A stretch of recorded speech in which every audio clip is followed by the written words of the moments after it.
One more time, greetings to all in Jesus' precious name. ಮತ್ತೊಂದು ವರ್ತಿ ಯೇಸು ಕ್ರಿಸ್ತನ ನಾಮದಲ್ಲಿ ನಿಮ್ಮೆಲ್ಲರಿಗೆ ಶುಭಾಶಯಗಳು. It gives me an immense joy always to be here in my home church. ಮತ್ತು ನನ್ನ ಮನೆ ಸಭೆಯಲ್ಲಿ ಯಾವಾಗಾದರೂ ಇರಲಿಕ್ಕೆ ಅದು ಸಂತೋಷದ ಸಂಗತಿಯಾಗಿದೆ. And as Pastor Benson mentioned, we've been having a seminar called Strengthening Yourself. ಮತ್ತು ಪಾಸ್ಟರ್ ಬೆನ್ಸನ್ ಹೇಳಿದ ಪ್ರಕಾರ ನಿಮ್ಮನ್ನು ನೀವು ಬಲಪಡಿಸಿಕೊಳ್ಳುವುದು ಅನ್ನುವಂತ ಒಂದು ಮೀಟಿಂಗ್ ಅನ್ನು ನಾವು ಮಾಡ್ತಾ ಇದ್ದೇವೆ. Taking life lessons out of a servant of God called Joshua. ಯೆಹೋಶುವನ ಜೀವಿತದಿಂದ ನಾವು ಪಾಠಗಳನ್ನು ಕಲಿತಾ ಇದ್ದೇವೆ. But many of us who are seated here in the church will think, oh, strengthening yourself like Joshua, so this is not for me because I am just a believer. ಮತ್ತು ಅನೇಕರು ಇಲ್ಲಿ ನಾವು ನೋಡುವಾಗ ನೀವು ಅನ್ಕೊಳ್ಬೋದು, ಓ ಯೆಹೋಶುವನಂತೆ ನಾನು ಬಲಪಡಿಸಿಕೊಳ್ಳುವುದು ಅಂತಂದ್ರೆ ಈ ಕೂಟ ನನಗಾಗಿ ಅಲ್ಲ, ಯಾಕಂದ್ರೆ ನಾನು ಯೆಹೋಶುವನಂತೆ ಅಲ್ಲ, ನಾನು ಒಬ್ಬ ಸಾಧಾರಣ ವಿಶ್ವಾಸಿಯಾಗಿದ್ದೇನೆ. But we saw strengthening ourselves in two aspects. ಆದರೆ ನಾವು ನಮ್ಮನ್ನು ನಾವು ಕಟ್ಟಿಕೊಳ್ಳುವುದು ಬಲಪಡಿಸಿಕೊಳ್ಳುವುದನ್ನು ಎರಡು ಭಾಗಗಳಲ್ಲಿ ನೋಡಿಕೊಂಡಿದ್ದೇವೆ. Number one, when you read Joshua chapter 1 and verse 7, it says there, if you can read it in Kannada, then I will translate it in English. Anil, please. ಮತ್ತು ನಾವು ಕನ್ನಡದಲ್ಲಿ ನಾವು ನೋಡೋಣ ಪ್ರಿಯರೇ, ಯೆಹೋಶುವನ ಅಧ್ಯಾಯ ಮೊದಲನೇ ವಚನವನ್ನು, ಮೊದಲನೇ ಅಧ್ಯಾಯವನ್ನು 7th verse, 7ನೇ ವಚನ.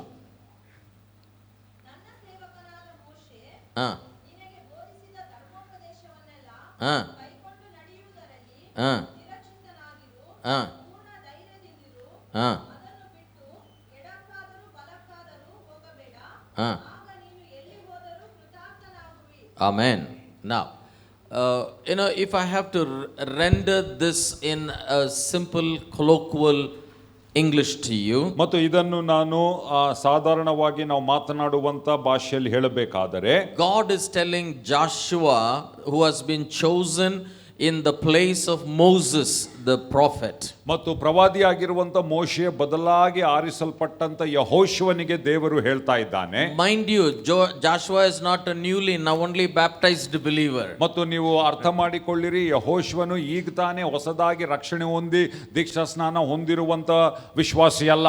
40 years he stood with Moses. ಮೋಶೆಯ ಸಂಗಡ 40 ವರ್ಷಗಳು ಜೊತೆಯಲ್ಲಿ ನಿಂತಿದ್ದಾನೆ. He was with Moses in the Mount Sinai when the glory came. ದೇವರ ಮಹಿಮೆ ಸೀನಾಯಿ ಬೆಟ್ಟದ ಮೇಲೆ ಇಳಿದು ಬಂದಾಗ ಮೋಶೆಯ ಸಂಗಡ ಆತನಿದ್ದ. He was standing outside the door of the tabernacle when God manifested in the tabernacle. ದೇವರು ಆ ಗುಡಾರದಲ್ಲಿ, ದೇವದರ್ಶನ ಗುಡಾರದಲ್ಲಿ ಮಹಿಮೆಯನ್ನು ತೋರ್ಪಡಿಸಿದಾಗ ಯೆಹೋಶುವನಲ್ಲಿದ್ದನು. He is the person who fought the first battle against the Amalekites in Exodus 17. ಮತ್ತು ವಿಮೋಚನ ಕಾಂಡ 17ನೇ ಅಧ್ಯಾಯದಲ್ಲಿ ಅಮೆರಿಕರ ವಿರುದ್ಧವಾಗಿ ಹೋರಾಡಿದಂತ ಮೊದಲನೇ ಯುದ್ಧವು ಅವನು ಯೆಹೋಶುವನಾಗಿದ್ದ. On the other side of Jordan, ಮತ್ತು ಯೋರ್ದಾನನ ಇನ್ನೊಂದು ಭಾಗದಲ್ಲಿ, against the king of Bashan and against the king of Og, it was Joshua who led a victorious battle. ಅರಸನಾಗಿರುವಂತ ಬಾಷಮ್ ಮತ್ತು ಆಗನ ವಿರುದ್ಧವಾಗಿ ಅಲ್ಲಿ ಜಯವನ್ನು ಹೊಂದಿದಂತ ವ್ಯಕ್ತಿ ಯಾರಂತಂದ್ರೆ ಯೆಹೋಶುವನಾಗಿದ್ದನು. He was the one who went as a spy and came out with a faith report. ಮತ್ತು ಅವನು ಗೂಢಚಾರರಲ್ಲಿ ಅವನು ಒಬ್ಬನಾಗಿ ಅದರ ವಿಶ್ವಾಸದ ವಾರ್ತೆಯನ್ನು ತಂದಂತ ವ್ಯಕ್ತಿ ಯೆಹೋಶುವನಾಗಿದ್ದ. He was a guy who was chosen by God. ದೇವರಿಂದ ಆರಿಸಲ್ಪಟ್ಟಂತ ವ್ಯಕ್ತಿ ಯೆಹೋಶುವನಾಗಿದ್ದ. And then God told Moses, ಆಮೇಲೆ ದೇವರು ಮೋಶೆಗೆ ಹೇಳ್ತಾನೆ, strengthen Joshua. ಯೆಹೋಶುವನನ್ನು ನೀನು ಬಲಪಡಿಸು. So Moses personally mentored Joshua. ಮತ್ತು ಮೋಶೆಯು ಯೆಹೋಶುವನನ್ನು ಆತನು ನಡೆಸಿದನು, ಶಿಷ್ಯತ್ವದಲ್ಲಿ ನಡೆಸಿದನು. Personally mentored. ವೈಯಕ್ತಿಕವಾಗಿ ಆತನ ಮೇಲೆ ಪ್ರಭಾವ ಬೀರಿದನು. So after all this, ಇದೆಲ್ಲ ಆದ ನಂತರ he is not a half baked pie. ಅಂದ್ರೆ ನಾನು ಹೇಳ್ತಾ ಇರೋದು ಇಲ್ಲಿ ಏನೋ ಅರ್ಧ ಕುದ್ದಿರುವಂತ ವ್ಯಕ್ತಿ ಅಲ್ಲ ಅವನು. This is a totally matured man of God ready for the ministry. ಮತ್ತು ಸಂಪೂರ್ಣವಾಗಿ ಪರಿಪಕ್ವಕ್ಕೆ ಬೆಳೆದಿರುವಂತ ಒಬ್ಬ ದೇವರ ಸೇವಕನು ಇವನಾಗಿದ್ದಾನೆ. Still God tells him, ಆದರೂ ಅಂತ ವ್ಯಕ್ತಿಗೆ ಯೆಹೋಶುವನಿಗೆ ದೇವರು ಹೇಳ್ತಾ ಇದ್ದಾನೆ, your primary responsibility, ನಿನ್ನ ಪ್ರಮುಖ ಜವಾಬ್ದಾರಿ, you should strengthen yourself for personal obedience. ನಿನ್ನನ್ನು ನೀನು ವೈಯಕ್ತಿಕ ವಿಧೇಯತೆಗಾಗಿ ಬಲಪಡಿಸಿಕೊಳ್ಳಬೇಕು. Ask any servants of God. ನೀವು ಯಾವುದೇ ದೇವರ ಸೇವಕರನ್ನು ನೀವು ಕೇಳಿರಿ, is it difficult? What is difficult? Personal obedience or obedience to the ministry? ಮತ್ತು ವೈಯಕ್ತಿಕವಾದ ವಿಧೇಯತೆಯ ಅಥವಾ ಸೇವೆಗೆ ವಿಧೇಯತೆಯ, ಇವೆರಡರಲ್ಲಿ ಯಾವುದು ಕಷ್ಟವಾದದ್ದು? In my opinion, most of us, including me, will say obeying God for ministry is easier than obeying Him personally. ಮತ್ತು ಅನೇಕ ಜನರು ನನ್ನನ್ನು ಒಳಗೊಂಡು ನಾವು ಈ ರೀತಿ ಉತ್ತರ ಕೊಡುವವರಾಗಿದ್ದೇವೆ. ದೇವರ ಸೇವೆಗೆ ವಿಧೇಯರಾಗುವುದು ಸುಲಭ, ಆದರೆ ವೈಯಕ್ತಿಕ ವಿಧೇಯತೆಗಿಂತ.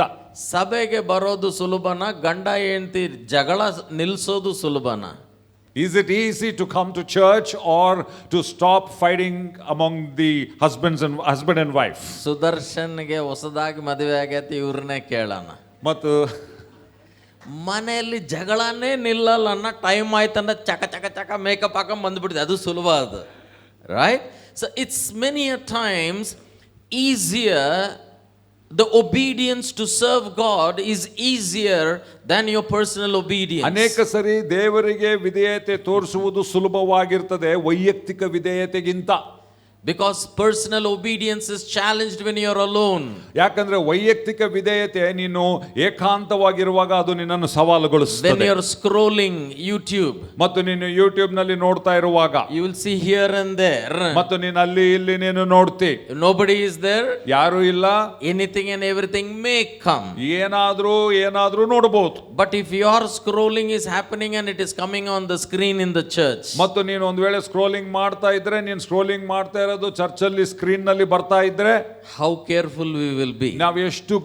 ನಾವೆಷ್ಟು ಎಚ್ಚರಿಕೆಯಾಗಿರ್ತೇವೆ. But let me not discourage you. ಆದ್ರೆ ನಾನು ನಿಮ್ಮನ್ನು ನಿರುತ್ಸಾಹಗೊಳಿಸಲು ಇಷ್ಟಪಡುವುದಿಲ್ಲ. Obedience is not easy. ವಿಧೇಯತೆ ಸುಲಭವಲ್ಲ.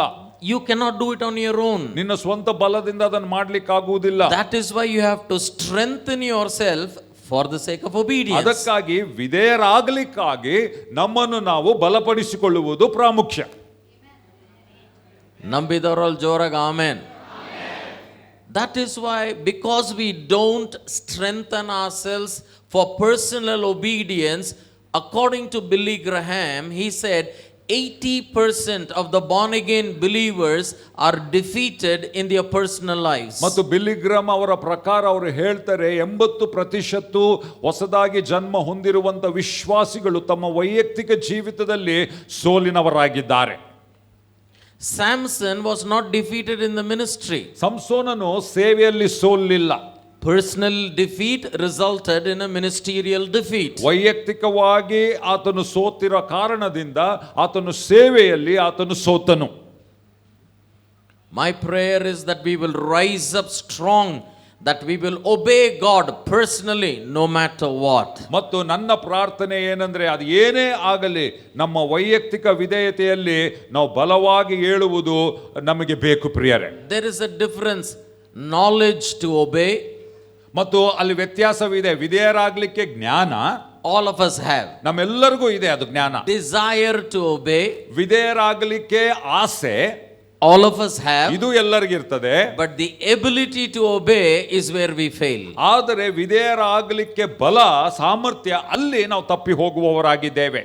That is what is this seminar about. ಮತ್ತು ಈ ಒಂದು ಕೂಟವು ನಿನ್ನೆ ಇವತ್ತು ನಾವು ಮಾಡ್ತಿರೋದು ಅದಾಗಿರ್ತದೆ ಪ್ರಿಯರ್, ಇದರ ಬಗ್ಗೆ. Amen. Amen. But the second thing, ಆದ್ರೆ ಎರಡನೇ ಭಾಗ, we'll go to the 6th verse. ಮತ್ತು ನಾವು 6ನೇ ವಚನಕ್ಕೆ ನಾವು ಹೋಗೋಣ.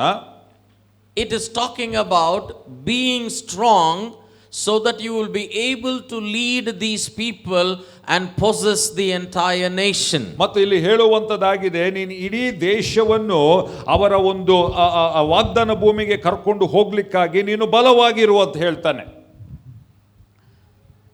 That means I not only need to strengthen myself for personal obedience, I need to strengthen myself for the sake of the cause that God has placed upon me. ಮತ್ತು ನಾನು ಬರೀ ನನ್ನ ವೈಯಕ್ತಿಕ ಜೀವಿತದ ವಿಧೇಯತೆಗೆ ಮಾತ್ರ ನನ್ನನ್ನು ಬಲಪಡಿಸಿಕೊಳ್ಳುವುದಲ್ಲ, ಆದರೆ ದೇವರು ನನ್ನ ಜೀವಿತದಲ್ಲಿ ಇಟ್ಟಿರುವಂತ ಕಾರಣಕ್ಕಾಗಿ ನಾನು ನನ್ನನ್ನು ಬಲಪಡಿಸಿಕೊಳ್ಳುವುದು ಪ್ರಾಮುಖ್ಯ. Christian life is a twofold life. ಕ್ರೈಸ್ತ ಜೀವಿತವು ಎರಡು ಮುಖದ ಜೀವಿತವು. One is a personal obedience. ಒಂದು ನನ್ನ ವೈಯಕ್ತಿಕ ವಿಧೇಯತೆ, that results in holiness. ಅದು ಪವಿತ್ರತೆಯಲ್ಲಿ ಅದು ನಡೆಸುತ್ತದೆ. That results in love. ಅದು ಪ್ರೀತಿಯಲ್ಲಿ ನಡೆಸುತ್ತದೆ. That results in patience. ಅದು ತಾಳ್ಮೆಯಲ್ಲಿ ನಡೆಸುತ್ತದೆ. That results in tolerance. ಅದು ಸಹಿಸಿಕೊಳ್ಳುವುದರಲ್ಲಿ ನಡೆಸುತ್ತದೆ. But there is another side. ಆದರೆ ಇನ್ನೊಂದು ಭಾಗ ಇದೆ. It is the strength to obey God for the call God has called you. ದೇವರು ನಿನ್ನ ಮೇಲೆ ಇಟ್ಟಿರುವಂತ ಕರೆಯನ್ನು ಅದರಲ್ಲಿ ವಿಧೇಯರಾಗಲಿಕ್ಕೆ ನಿನಗೆ ಬಲ.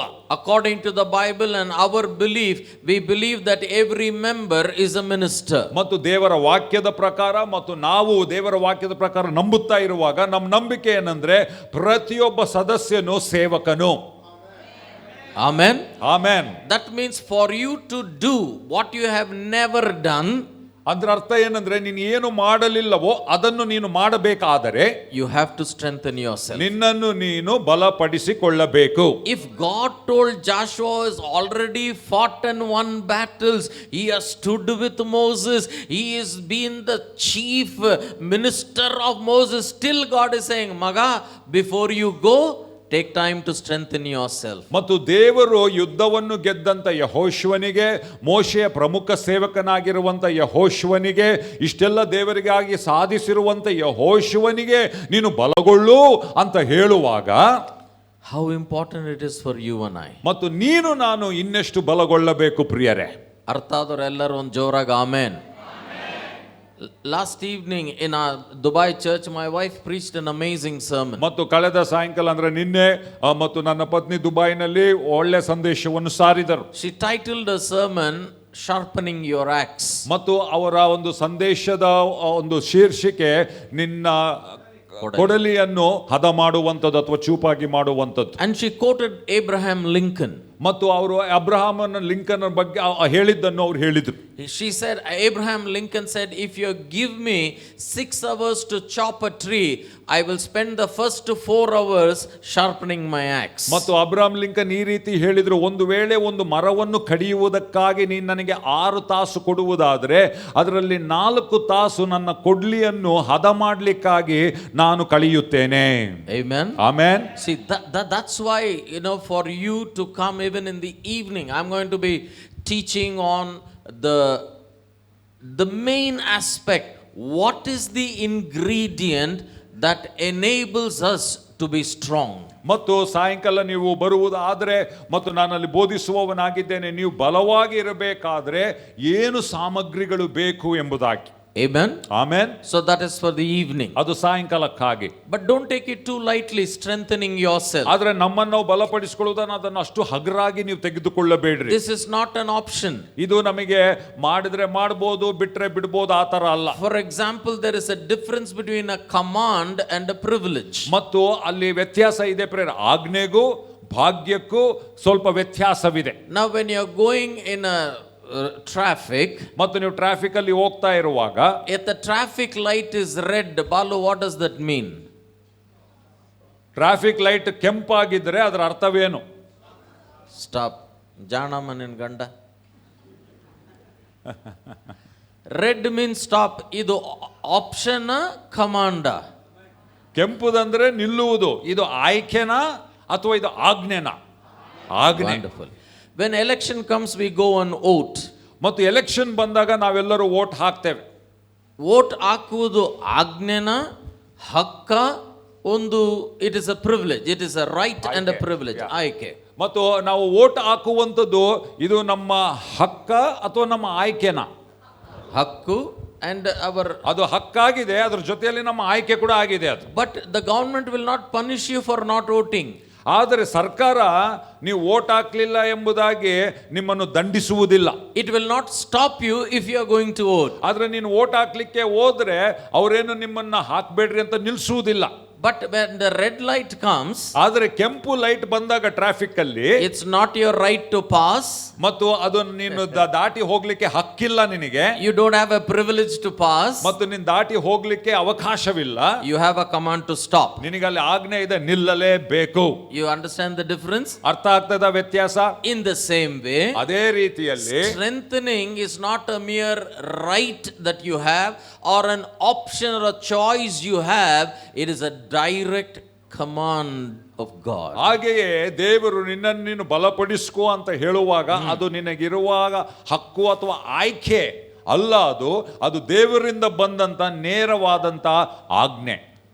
Let's read the 9th verse. 9ನೇ ವಚನವನ್ನು ನಾವು ಓದೋಣ. ಅದೇ ಅಧ್ಯಾಯ, 1ನೇ ಅಧ್ಯಾಯ 9ನೇ ವಚನ. ನಾನು ನಿನಗೆ ಆಜ್ಞಾಪಿಸಿದ್ದೇನಲ್ಲ, ಸ್ಥಿರಚಿತ್ತನಾಗಿರು, ಧೈರ್ಯದಿಂದಿರು. ಸಾಕು. This is my command. Be strong, strengthen yourself. ಇದು ನನ್ನ ಆಜ್ಞೆ. ಅದೇನಂದ್ರೆ ನೀನು ಬಲವಾಗಿರು, ಧೈರ್ಯದಿಂದಿರು. It is not a mere suggestion. ಇದು ಬರೀ ಒಂದು ಸೂಚನೆ ಅಲ್ಲ. This is not a mere privilege. ಇದು ಬರೀ ಒಂದು ಸೌಭಾಗ್ಯವಲ್ಲ. This is not your right. ಇದು ನಿನ್ನ ಹಕ್ಕು ಅಲ್ಲ. It is a command of God. ಇದು ದೇವರ ಆಜ್ಞೆ ಆಗಿದೆ. Now strengthening yourself, ನಿನ್ನನ್ನು ನೀನು ಬಲಪಡಿಸಿಕೊಳ್ಳುವುದು, is not a command for one time, lifetime. ಇದು ಒಂದು ಸಾರಿ ಮತ್ತು ಜೀವ ಪರ್ಯಂತ ಇರುವಂತ ಆಜ್ಞೆ ಅಲ್ಲ. ಅದು I got married in 96. ನನಗೆ 96ರಲ್ಲಿ ಮದುವೆ ಆಯ್ತು. That marriage was for one time, but it is lasting lifetime. ಅದು ಮದುವೆ ಒಂದು ಬಾರಿ ಆಗಿದ್ದು, ಆದ್ರೆ ಜೀವ ಪರ್ಯಂತ ಅದು ಇರುವಂತದಾಗಿದೆ. Every year I only celebrate my wedding anniversary. I don't get married again. ಮತ್ತು ಪ್ರತಿ ವರ್ಷ ನನ್ನ ಬರೀ ಮದುವೆಯ ಏನಂತೀರ ವಾರ್ಷಿಕೋತ್ಸವವನ್ನು ನಾನು ಆಚರಿಸ್ತೇನೆ. ಆದರೆ ನಾನು ಪ್ರತಿದಿನ ಮದುವೆ ಮಾಡಿಕೊಳ್ಳಲ್ಲ. Amen, amen. ಮದುವೆ ಎಷ್ಟು ಸಲ? ಮದುವೆ ಸರ ಒಂದೇ ಸಲ ಸಾಕಾ? ಗಟ್ಟಿಗೆ ಹೇಳು, ಸಾಕು. But this command is not for one time, lifetime. ಆದ್ರೆ ಈ ಆಜ್ಞೆ ಒಂದು ಸಾರಿ ಜೀವ ಪರ್ಯಂತ ಎಂಬುದಾಗಿ ಅಲ್ಲ. ಅದು ಬಾಪ್ಟಿಸಮ್ ತಗೊಂಡಿರ ನೀರಲ್ಲಿ ಬ್ಯಾಪ್ಟಿಸಮ್ ತಗೊಂಡಿರ. Have you been baptized in water? Yes. Yes. That is one time, lifetime. ಅದು ಒಂದು ಬಾರಿಗೆ ಮತ್ತು ಒಂದು ಸಾರಿ ಮಾಡಿದ್ಮೇಲೆ ಮುಗಿದೋಯ್ತು. But this command, ಆದ್ರೆ ಈ ಆಜ್ಞೆ is for today, ಅದು ಇವತ್ತು and every day. ಮತ್ತು ಪ್ರತಿದಿನಕ್ಕೆ. Today, ಇವತ್ತು and every day. ಮತ್ತು ಪ್ರತಿದಿನಕ್ಕೆ. Today, ಇವತ್ತು and every day. ಪ್ರತಿದಿನಕ್ಕೆ. Amen. Amen. Now coming to today's sermon, ಈಗ ನಾವು ಇವತ್ತಿನ ಸಂದೇಶಕ್ಕೆ ನಾವು ಬರುವಾಗ, I'm going to preach for a very brief time. ಮತ್ತು ಬಹಳ ಚಿಕ್ಕ ಸಮಯವರೆಗೂ ಅವಧಿಯಲ್ಲಿ ನಾನು ಪ್ರಸಂಗ ಮಾಡ್ತೇನೆ. Usually when Pentecostal pastors say like this, that means they're going to preach for long. ಮತ್ತು ಸಾಧಾರಣವಾಗಿ ಪೆಂಟಿಕಾಸ್ಟಲ್ ಪಾಸ್ಟರ್ಸ್ ಆ ರೀತಿ ಹೇಳಿದರೆ ದೀರ್ಘವಾಗಿ ಪ್ರಸಂಗ ಮಾಡ್ತಾರೆ ಎಂಬುದಾಗಿ. But I'm going to keep it short. ಆದ್ರೆ ನಾನು ಅದನ್ನು ಕ್ಲುಪ್ತವಾಗಿ ಇಡ್ತೇನೆ. But I want to speak to you very, very precisely and to the point what God has put into my heart. ಆದ್ರೆ ದೇವರು ನನ್ನ ಹೃದಯದಲ್ಲಿ ಏನು ಹಾಕಿದ್ದಾನೋ ಅದನ್ನಷ್ಟೇ ನಾನು ನಿಮ್ಮ ಹತ್ರ ಹಂಚಲಿಕ್ಕೆ ಇಷ್ಟಪಡುವವನಾಗಿದ್ದೇನೆ. If any of you have a habit of writing down or making a mental note, you can go ahead. I have titled my sermon today as Courage and Character Required for the Cause. ಮತ್ತು ಯಾರಾದರೂ ಬರೆದುಕೊಳ್ಳುವಂತ ಅಭ್ಯಾಸ ಇರುವುದಾದ್ರೆ notes ಮಾಡ್ಕೊಳ್ಳೋದು ದಯವಿಟ್ಟು ಮಾಡಿಕೊಳ್ಳ್ರಿ. ನನ್ನ ಒಂದು ಸಂದೇಶದ ಶೀರ್ಷಿಕೆ ಕಾರಣಕ್ಕಾಗಿ ನಿಮಗೆ ಬೇಕಾಗಿರುವಂತ ಧೈರ್ಯ ಮತ್ತು ಗುಣಲಕ್ಷಣ. Amen. Courage and character that is required for the cause. ಮತ್ತು ನಿಮಗಿರುವಂತ ಒಂದು ಕಾರಣಕ್ಕಾಗಿ ನಿಮಗೆ ಬೇಕಾಗಿರುವಂತ ಧೈರ್ಯ ಮತ್ತು ಗುಣ. Now, before I go into the part of the courage and the character, ಮತ್ತು ನಾನು ಆ ಧೈರ್ಯ ಮತ್ತು ಗುಣಲಕ್ಷಣ ಈ ಭಾಗಕ್ಕೆ ಹೋಗುವ ಮುಂಚೆ, let me say this cause is exclusively and very specifically the cause of Christ. ಮತ್ತು ನಾನು ಇದನ್ನು ನಿರ್ದಿಷ್ಟವಾಗಿ ಹೇಳಲಿಕ್ಕೆ ಇಷ್ಟಪಡ್ತೇನೆ. ಈ ಕಾರಣ ಅದು ಕ್ರಿಸ್ತನ ಕಾರಣವಾಗಿದೆ. And this is not my karana, my cause. ಇದು ನನ್ನ ಕಾರಣವಲ್ಲ. It is neither yours. ಇದು ನಿನ್ನ ಕಾರಣವಲ್ಲ. It is the cause of Jesus. ಇದು ಕರ್ತನಾಗಿರುವ ಯೇಸು ಕ್ರಿಸ್ತನ ಕಾರಣ. The Great Commission is the cause of Jesus. ಮತ್ತು ಮಹಾ ಆದೇಶ ದೇವರ ಕಾರಣವಾಗಿದೆ, ಯೇಸು ಕ್ರಿಸ್ತನ ಕಾರಣವಾಗಿದೆ. Being involved in the work of God is the cause of Christ. ಮತ್ತು ದೇವರ ಕೆಲಸದಲ್ಲಿ ನಾವು ಭಾಗಿಗಳಾಗಿರುವಂತದ್ದು ಕ್ರಿಸ್ತನ ಕಾರಣವಾಗಿದೆ. This goes beyond my need. ಇದು ನನ್ನ ಅವಶ್ಯಕತೆಗಿಂತ ಮೀರಿದ್ದು. This goes beyond my preferences. ನನ್ನ ಒಂದು ಇಚ್ಛೆಗಳಿಗಿಂತ ಮೀರಿದ್ದು. It is exclusively talking about the cause of Christ. ಇದು ನಿರ್ದಿಷ್ಟವಾಗಿ ಕ್ರಿಸ್ತನ ಕಾರಣದ ಬಗ್ಗೆ ಮಾತನಾಡ್ತಾ ಇದೆ. But for you and I to be involved and to do it well and do it full, ಮತ್ತು ನಾವು ಅದರಲ್ಲಿ ಭಾಗಿಗಳಾಗಿ ಅದನ್ನು ಸಂಪೂರ್ಣವಾಗಿ ಮಾಡಿ ಅದನ್ನು ಮುಗಿಸುವುದಾದರೆ, if we have to do it well, ಅದನ್ನು ಒಳ್ಳೆ ರೀತಿಯಲ್ಲಿ ನಾವು ಮಾಡಬೇಕಾದರೆ, and if we have to do it full, ಅದನ್ನು ಸಂಪೂರ್ಣವಾಗಿ ಮುಗಿಸಬೇಕಾದರೆ, among the many things that you and I require, ನಮಗೆ ಬೇಕಾಗಿರುವಂತ ಅನೇಕ ವಿಷಯಗಳಲ್ಲಿ we need courage, ನಮಗೆ ಧೈರ್ಯ ಬೇಕು, We need character. ನಮಗೆ ಗುಣ ಬೇಕು. Now please hear me very carefully. ನನ್ನನ್ನು ಬಹಳ ಎಚ್ಚರಿಕೆಯಿಂದ ನೀವು ಕೇಳಿಸಿಕೊಳ್ಳಿರಿ. I have noticed one thing which I have to testify. ಮತ್ತು ನಾನು ಒಂದು ಸಂಗತಿಯನ್ನು ಗಮನಿಸಿದ್ದೇನೆ, ಅದನ್ನು ನಾನು ಸಾಕ್ಷಿ ಹೇಳಬೇಕು. From the times of your seasons of prayer that you are coming in as a church, ಮತ್ತು ಸಭೆಯಾಗಿ ನೀವು ಇಲ್ಲಿ ಉಪವಾಸ ಪ್ರಾರ್ಥನೆಗಳಲ್ಲಿ ಬರ್ತಾ ಇರುವ ಕಾಲಗಳಿಂದ I am sensing a change in the spiritual atmosphere here. ಮತ್ತು ಇಲ್ಲಿ ನಾನು ಒಂದು ಆತ್ಮಿಕ ವಾತಾವರಣದಲ್ಲಿ ವ್ಯತ್ಯಾಸವನ್ನು ನಾನು ಗಮನಿಸ್ತಾ ಇದ್ದೇನೆ. Amen. ಆಮೆನ್.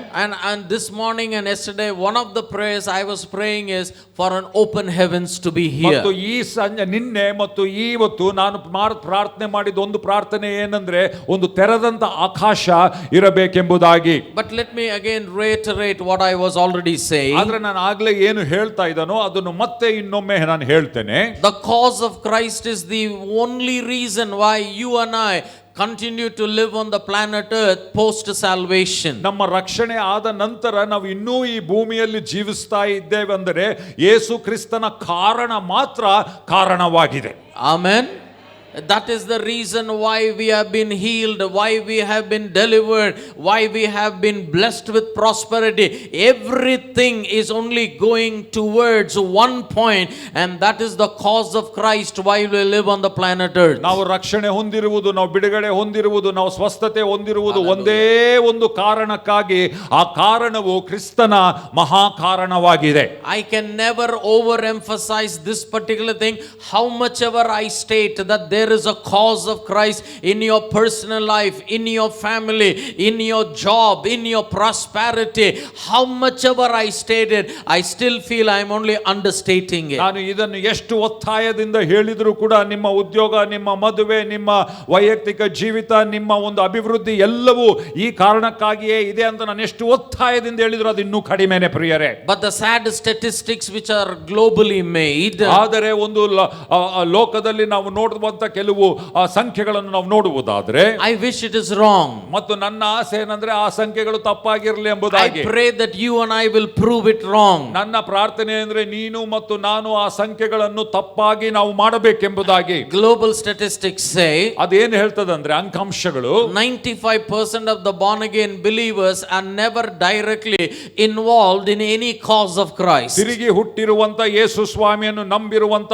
95% ಜನರು ನೇರವಾಗಿ ಕ್ರಿಸ್ತನ ಕಾರಣದಲ್ಲಿ ಅವರು ಒಳಗೊಂಡಿಲ್ಲ ಎಂಬುದಾಗಿ ಆ ಅಂಕಿಅಂಶಗಳು ಹೇಳುವಂತದಾಗಿದೆ. I am talking about a direct involvement. ನಾನು ಹೇಳ್ತಾ ಇರೋದು ನೇರವಾಗಿ ಅದರಲ್ಲಿ ನಾವು ಪಾತ್ರರಾಗಿರುವುದು. I am talking about your proactive involvement. ಮತ್ತು ನಾನು ಮಾತನಾಡ್ತಿರುವುದು ನಿಮ್ಮ ಇಷ್ಟ ಚಟುವಟಿಕೆಯಿಂದ ನೀವು ಭಾಗಿಗಳಾಗಿರುವಂತದ್ದು. I am not talking merely about living for a vision. I am talking about the highest standard that Jesus Christ set for you and I about being willing to even die for the cause of Christ. ಮತ್ತು ನಾನು ಬರೀ ಒಂದು ದರ್ಶನಕ್ಕಾಗಿ ಜೀವಿಸುವುದು ಮಾತ್ರವಲ್ಲ, ಆದರೆ ಯೇಸು ಸ್ವಾಮಿ ಇಟ್ಟಂತ ಉನ್ನತವಾದಂತ ಮಟ್ಟ ಆ ದರ್ಶನಕ್ಕೆ ಜೀವಿಸುವುದು ಮಾತ್ರವಲ್ಲ, ಆ ದರ್ಶನಕ್ಕಾಗಿ ಸಾಯುವುದಕ್ಕಾಗಿ ಕೂಡ ಸಿದ್ಧರಾಗಿರುವಂತದ್ದು. Amen. Amen. And that is the seriousness of the cause that you and I need to be having. ಮತ್ತು ನೀನು ಮತ್ತು ನಾನು ಈ ಕ್ರಿಸ್ತನ ಕಾರಣದ ಬಗ್ಗೆ ಅಷ್ಟು ಗಂಭೀರತೆ ನಮಗಿರಬೇಕು ಪ್ರಿಯರೇ. I travel the nations. ಮತ್ತು ನಾನು ದೇಶಗಳಲ್ಲಿ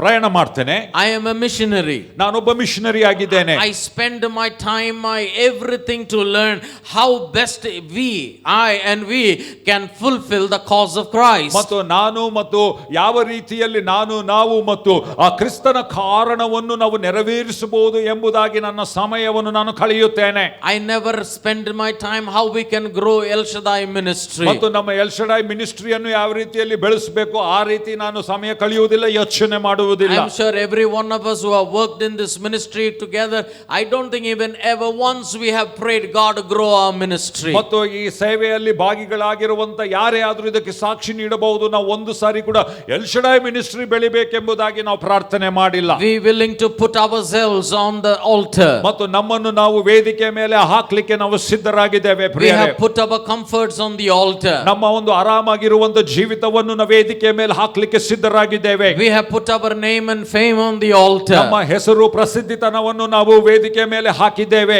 We have put our money on the altar. ನಮ್ಮ ಹಣವನ್ನು ನಾವು ವೇದಿಕೆ ಮೇಲೆ ನಾವು ಹಾಕಿದ್ದೇವೆ. We have put our self and pride on the altar. ಮತ್ತು ನಮ್ಮ ಸ್ವವನ್ನು ಮತ್ತು ನಮ್ಮ ಒಂದು ಗರ್ವವನ್ನು ನಾವು ಆ ವೇದಿಕೆ ಮೇಲೆ ಹಾಕಿದ್ದೇವೆ. And this is not only for Christ. ಇದು ಕ್ರಿಸ್ತನಿಗಾಗಿ ಮಾತ್ರವಲ್ಲ, This is for the cause of Christ. ಇದು ಕ್ರಿಸ್ತನ ಕಾರಣಕ್ಕಾಗಿ. I am telling you, it is easier to surrender your life to Christ. ಮತ್ತು ನಮ್ಮ ಜೀವಿತವನ್ನು ಯೇಸು ಸ್ವಾಮಿಗಾಗಿ ಒಪ್ಪಿಸಿಕೊಡುವುದು ಬಹಳ ಸುಲಭ.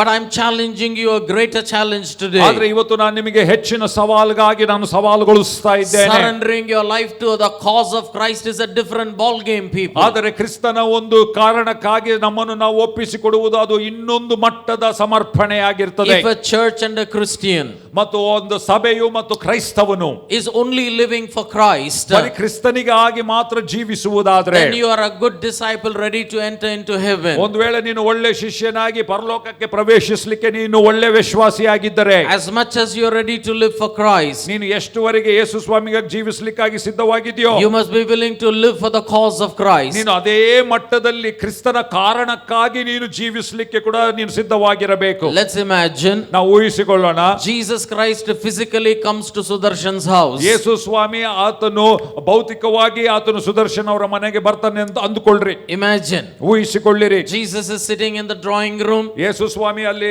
ಹಾಲಲ್ಲಿ ಕೂತ್ಕೊಂಡಿದ್ದಾರೆ. He says, Sudarshan, can you give me a gift? ಮತ್ತು ಅವ್ರು ಹೇಳ್ಬೋದು, ಸುದರ್ಶನ್ ನೀನು ನನಗೆ ಒಂದು ಗಿಫ್ಟ್ ಕೊಡ್ತೀಯಾ? Or let me begin with this very basic. Sudarshan, I'm hungry. ಓ ಸುದರ್ಶನ್, ನನಗೆ ಹಸುವಾಗಿದೆ. What will Sudarshan and his wife serve? Sudarshan ಮತ್ತು ಅವರ ಪತ್ನಿ ಏನನ್ನು ಕೊಡ್ತಾರೆ? The best meal to Jesus. ಯೇಸು ಸ್ವಾಮಿಗೆ ಉತ್ತಮವಾದಂತ ಭೋಜನವನ್ನು ಅವರು ಕೊಡುವವರಾಗಿದ್ದಾರೆ. Amen. ಸರಿಯಾ? And Jesus says, can you give me a gift? ಮತ್ತು ಯೇಸು ಸ್ವಾಮಿ ಅವರನ್ನು ಕೇಳ್ತಾರೆ, ನನಗೆ ಒಂದು ಗಿಫ್ಟ್ ಕೊಡ್ತೀಯಾ ಎಂಬುದಾಗಿ. They will take all your gold and silver and also maybe give it to Jesus. ಬಹುಶಃ ಅವರಲ್ಲಿರುವಂತ ಬೆಳ್ಳಿ ಬಂಗಾರವನ್ನು ಕೂಡ ತೆಗೆದುಕೊಂಡು ಯೇಸು ಸ್ವಾಮಿಗೆ ಅವರು ಕೊಡುತ್ತಾರೆ. Because they're giving to Jesus. ಯಾಕಂದ್ರೆ ಅವರು ಯೇಸು ಸ್ವಾಮಿ ಕೊಡ್ತಾ ಇದ್ದಾರೆ. But let's remove the physical Jesus. ಆದ್ರೆ ಈಗ ಈ ಭೌತಿಕ ಯೇಸುವನ್ನು ನಾವು ಬದಿಯಲ್ಲಿ ಇಡೋಣ. Let's say only the cause of Christ is knocking at his door. ಆದ್ರೆ ಈಗ ಕ್ರಿಸ್ತನ ಕಾರಣ ಮಾತ್ರ ಅವರ ಬಾಗಿಲನ್ನು ತಟ್ಟುತ್ತಾ ಇದೆ. I don't need to explain to you how a Christian will react to a cause and how a Christian will react to Christ. ಮತ್ತು ನಾನು ನಿಮಗೆ ವಿವರಿಸುವ ಅವಶ್ಯಕತೆ ಇಲ್ಲ, ಕ್ರಿಸ್ತನಿಗೆ ಮತ್ತು ಕ್ರಿಸ್ತನ ಕಾರಣಕ್ಕೆ ಯಾವ ರೀತಿಯಲ್ಲಿ ಒಬ್ಬ ಕ್ರೈಸ್ತವನು ಪ್ರತಿಕ್ರಿಯಿಸ್ತಾನೆಂಬುದಾಗಿ. This is the tragedy that is there around the world. ಮತ್ತು ಲೋಕದಲ್ಲಿ ಇದೇ ಒಂದು ದುಃಖಕರವಾದ ಸಂಗತಿ ಇದೆ. As much as I surrender to Christ, I want to surrender to the cause of Christ. ನಾನು ಎಷ್ಟು ಕ್ರಿಸ್ತನಿಗೆ ನನ್ನನ್ನು ನಾನು ಶರಣಾಗ್ತೇನೋ ಅಥವಾ ಒಪ್ಪಿಸಿಕೊಡ್ತೇನೋ ಅದೇ ಮಟ್ಟದವರೆಗೆ ಕ್ರಿಸ್ತನ ಕಾರಣಕ್ಕಾಗಿ ನಾನು ಒಪ್ಪಿಸಿಕೊಡುವುದು ಬಹಳ ಪ್ರಾಮುಖ್ಯ. ನಂಬಿಕೆ ಇರೋರು ಅರ್ಥ ಆದವರು ಜೋರಾಗಿ ಆಮೆನ್. ನಂಬಿಕೆ ಇರೋರು ಅರ್ಥ ಇರೋರು ಜೋರಾಗಿ ಆಮೆನ್ ಹೇಳಿ. Right?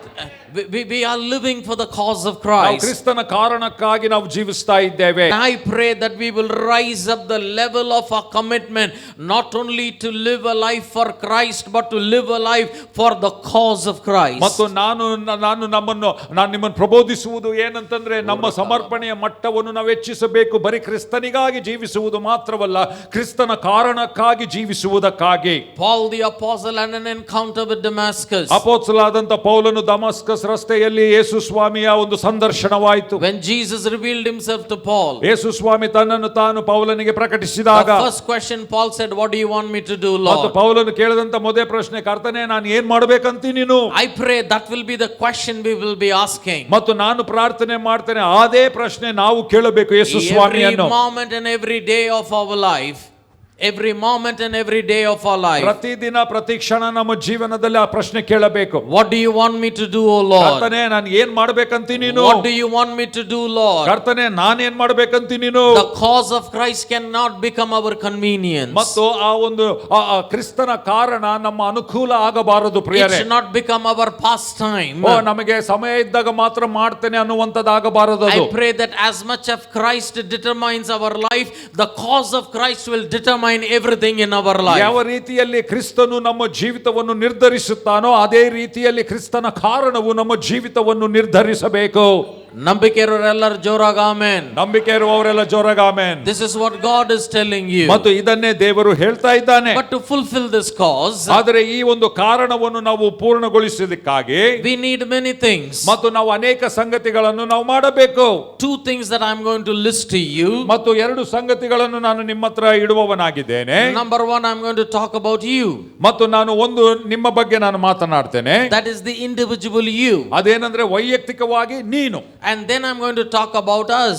ಆಮೇಲೆ ನಾವು ಆಗಿ ಮಾತನಾಡ್ತೇನೆ. Because as much as I am important, we are important. ಎಷ್ಟು ನಾನು ಪ್ರಮುಖನೋ ನೀನು ಪ್ರಮುಖವೋ ಅಷ್ಟೇ ನಾವು ಪ್ರಮುಖರಾಗಿದ್ದೇವೆ. What I am going to talk about the courage and the character, let me make a disclaimer here. ಮತ್ತು ಇಲ್ಲಿ ಒಂದು ಸಂಗತಿಯನ್ನು ನಾನು ಸ್ಪಷ್ಟಪಡಿಸಲಿಕ್ಕೆ ಇಷ್ಟಪಡ್ತೇನೆ. I am not talking about the courage to do the daring. ಮತ್ತು ಧೈರ್ಯವಾದ ಸಂಗತಿಯನ್ನು ಮಾಡಲಿಕ್ಕೆ ಧೈರ್ಯ ಅಲ್ಲ ನಾನು ಅದರ ಬಗ್ಗೆ ಹೇಳ್ತಾ ಇಲ್ಲ ನಾನು. I am not talking about the courage to do a bungee jumping, jumping over a mountain. ಮತ್ತು ಆ ಬಂಜಿ ಜಂಪಿಂಗ್ ಮೇಲಿಂದ ಧುಮುಕುವಂತದ್ದು ಅಂತ ಒಂದಕ್ಕಾಗಿ ಧೈರ್ಯದ ಬಗ್ಗೆ ನಾನು ಇಲ್ಲಿ ಮಾತಾಡ್ತಾ ಇಲ್ಲ. I am talking about a different type of a courage. ಇಲ್ಲಿ ನಾನು ಮಾತನಾಡ್ತಾ ಇರೋದು ಒಂದು ವ್ಯತ್ಯಾಸಕರವಾದಂತ ಧೈರ್ಯ. And when I talk about character, ಮತ್ತು ನಾನು ಇಲ್ಲಿ ಗುಣಲಕ್ಷಣ ಅಂತ ನಾನು ಹೇಳುವಾಗ, I am not talking about character means holiness and mere love. ಮತ್ತು ನಾನು ಇಲ್ಲಿ ಗುಣಲಕ್ಷಣ ಅಂತ I am ಹೇಳುವಾಗ not talking about holiness. ನಾನು ಬರೀ ಒಂದು ಪರಿಶುದ್ಧತೆ ಬಗ್ಗೆ ಮಾತ್ರ ಮಾತಾಡ್ತಾ ಇಲ್ಲ. But I bring the word to you in a different perspective. ಆದರೆ ನಾನು ಇವತ್ತು ವಾಕ್ಯ ತರುವಾಗ ಇನ್ನೊಂದು ದೃಷ್ಟಿಕೋನದಿಂದ ತರ್ತಾ ಇದ್ದೇನೆ. I am a person called to serve God in the nations of the world. ಮತ್ತು ದೇಶದ ಭಾಗಗಳಲ್ಲಿ ದೇವರ ಸೇವೆಯನ್ನು ಮಾಡಲಿಕ್ಕಾಗಿ ನಾನು ಕರೆಯಲ್ಪಟ್ಟಿದ್ದೇನೆ. And if you and I want to make a difference in our Karnataka, ಆದರೆ ನೀನು ಮತ್ತು ನಾನು ನಮ್ಮ ಕರ್ನಾಟಕದಲ್ಲಿ ಒಂದು ವ್ಯತ್ಯಾಸವನ್ನು ತರಬೇಕಾದರೆ, especially in this Kalyana Karnataka, 8 districts beginning from Bidar down to Bellary, ಮತ್ತು ವಿಶೇಷವಾಗಿ ಕಲ್ಯಾಣ ಕರ್ನಾಟಕದ ಭಾಗ ಒಂದು 8 ಜಿಲ್ಲೆಗಳು ಬೀದರ್ ಇಂದ ಮತ್ತು Ballari ಜಿಲ್ಲೆಯವರೆಗೂ 4,969 villages. 4,969 ಹಳ್ಳಿಗಳಿವೆ. Majority have no churches. ಅನೇಕರಲ್ಲಿ ಬಹುಸಂಖ್ಯಾ ಹಳ್ಳಿಗಳಲ್ಲಿ ಸಭೆಗಳಿಲ್ಲ. In the next 5 years we are praying, ಮತ್ತು ನಾವು ಪ್ರಾರ್ಥನೆ ಮಾಡ್ತಾ ಇದ್ದೇವೆ ಮುಂಬರುವಂತ 5 ವರ್ಷಗಳಲ್ಲಿ that there will be no village without a church. ಮತ್ತು ಸಭೆ ಇಲ್ಲದ ಗ್ರಾಮ ಇರಬಾರದು ಎಂಬುದಾಗಿ. Amen. Amen. But for that to happen, one Srini, one Anil cannot do that and should not do that. ಆದರೆ ಅದನ್ನು ಆಗಬೇಕಂದ್ರೆ ಒಂದು ಶ್ರೀನಿ ಒಂದು ಅನಿಲಿಂದ ಆಗುವುದಿಲ್ಲ ಮತ್ತು ಅವರು ಮಾಡಲೂಬಾರದು. We all should rise up together. ನಾವೆಲ್ಲರೂ ಜೊತೆಯಾಗಿ ಏಳಬೇಕಾಗಿದೆ. If you have your surrender and your commitment only to Christ and not equal to the cause of Christ, then it is not possible, people. ಒಂದು ವೇಳೆ ನಿಮಗೆ ಬರೀ ಕ್ರಿಸ್ತನಿಗೆ ಮಾತ್ರ ನೀವು ಸಮರ್ಪಣೆ ಮಾಡಿಕೊಂಡು ಕ್ರಿಸ್ತನ ಕಾರಣಕ್ಕಾಗಿ ಸಮರ್ಪಿಸಿಕೊಳ್ಳದೆ ಇದ್ರೆ ಇದು ಆಗುವುದಿಲ್ಲ ಪ್ರಿಯರೇ. I pray this question will haunt you in the night. ಮತ್ತು ನಾನು ಪ್ರಾರ್ಥನೆ ಮಾಡ್ತೇನೆ ರಾತ್ರಿಯಲ್ಲಿ ಕೂಡ ಈ ಪ್ರಶ್ನೆ ನಿಮ್ಮನ್ನು ಕಾಡಿಸಬೇಕು. Am I committed to the cause of Christ as much as I am committed to the person of Christ? ನಾನು ಯಾವ ಮಟ್ಟಕ್ಕೆ ಕ್ರಿಸ್ತನಿಗೆ ಸಮರ್ಪಿತನಾಗಿದ್ದೇನೋ ಅದೇ ಮಟ್ಟದಲ್ಲಿ ನಾನು ಕ್ರಿಸ್ತನ ಕಾರಣಕ್ಕಾಗಿ ಸಮರ್ಪಿತನಾಗಿದ್ದೇನೆ. ಈ ಪ್ರಶ್ನೆ ಕಾಡಬೇಕು ನಮ್ಮನ್ನು. Unless the church steps into the cause of Christ like Christ stepped onto the cross to die for the entire world, I tell you people, we will be making very little effect into this perishing world. ಮತ್ತು ನಾವು ಯಾವ ರೀತಿಯಲ್ಲಿ ಕ್ರಿಸ್ತನು ಶಿಲುಬೆ ಮೇಲೆ ಸತ್ತನೋ ಆ ರೀತಿಯಲ್ಲಿ ನಾವು ಕ್ರಿಸ್ತನ ಕಾರಣಕ್ಕಾಗಿ ಸಮರ್ಪಿಸಿಕೊಳ್ಳದೆ ಇರುವುದಾದರೆ ನಶಿಸಿ ಹೋಗ್ತಿರುವಂತ ಲೋಕದ ಮೇಲೆ ನಾವು ಪ್ರಭಾವ ಬೀರಲು ಆಗುವುದಿಲ್ಲ. Let me bring you to the Acts of the Apostle chapter 2. ಅಪೊಸ್ತಲ ಕೃತ್ಯಗಳು 2ನೇ ಅಧ್ಯಾಯಕ್ಕೆ ನಾನು ನಿಮ್ಮ ಗಮನವನ್ನು ತರಲಿಕ್ಕೆ ಇಷ್ಟಪಡ್ತೇನೆ. I am bringing you straight to the day of Pentecost. ಮತ್ತು ನಾನು ಪಂಚಾಶತಮದ ದಿನಕ್ಕೆ ನಿಮ್ಮನ್ನು ಕರ್ಕೊಂಡು ಬರ್ತಾ ಇದ್ದೇನೆ. And let us read the verse 14. ಮತ್ತು ನಾವು 14ನೇ ವಚನವನ್ನು ನಾವು ಓದೋಣ. ಆಗ ಪೇತ್ರನು 11 ಮಂದಿ ಅಪೋಸ್ತಲರ ಸಹಿತ ಎದ್ದು ನಿಂತು ಗಟ್ಟಿಯಾದ ಧ್ವನಿಯಿಂದ ಅವರಿಗೆ ಹೀಗೆ ಪ್ರಸಂಗ ಮಾಡಿದನು. Amen.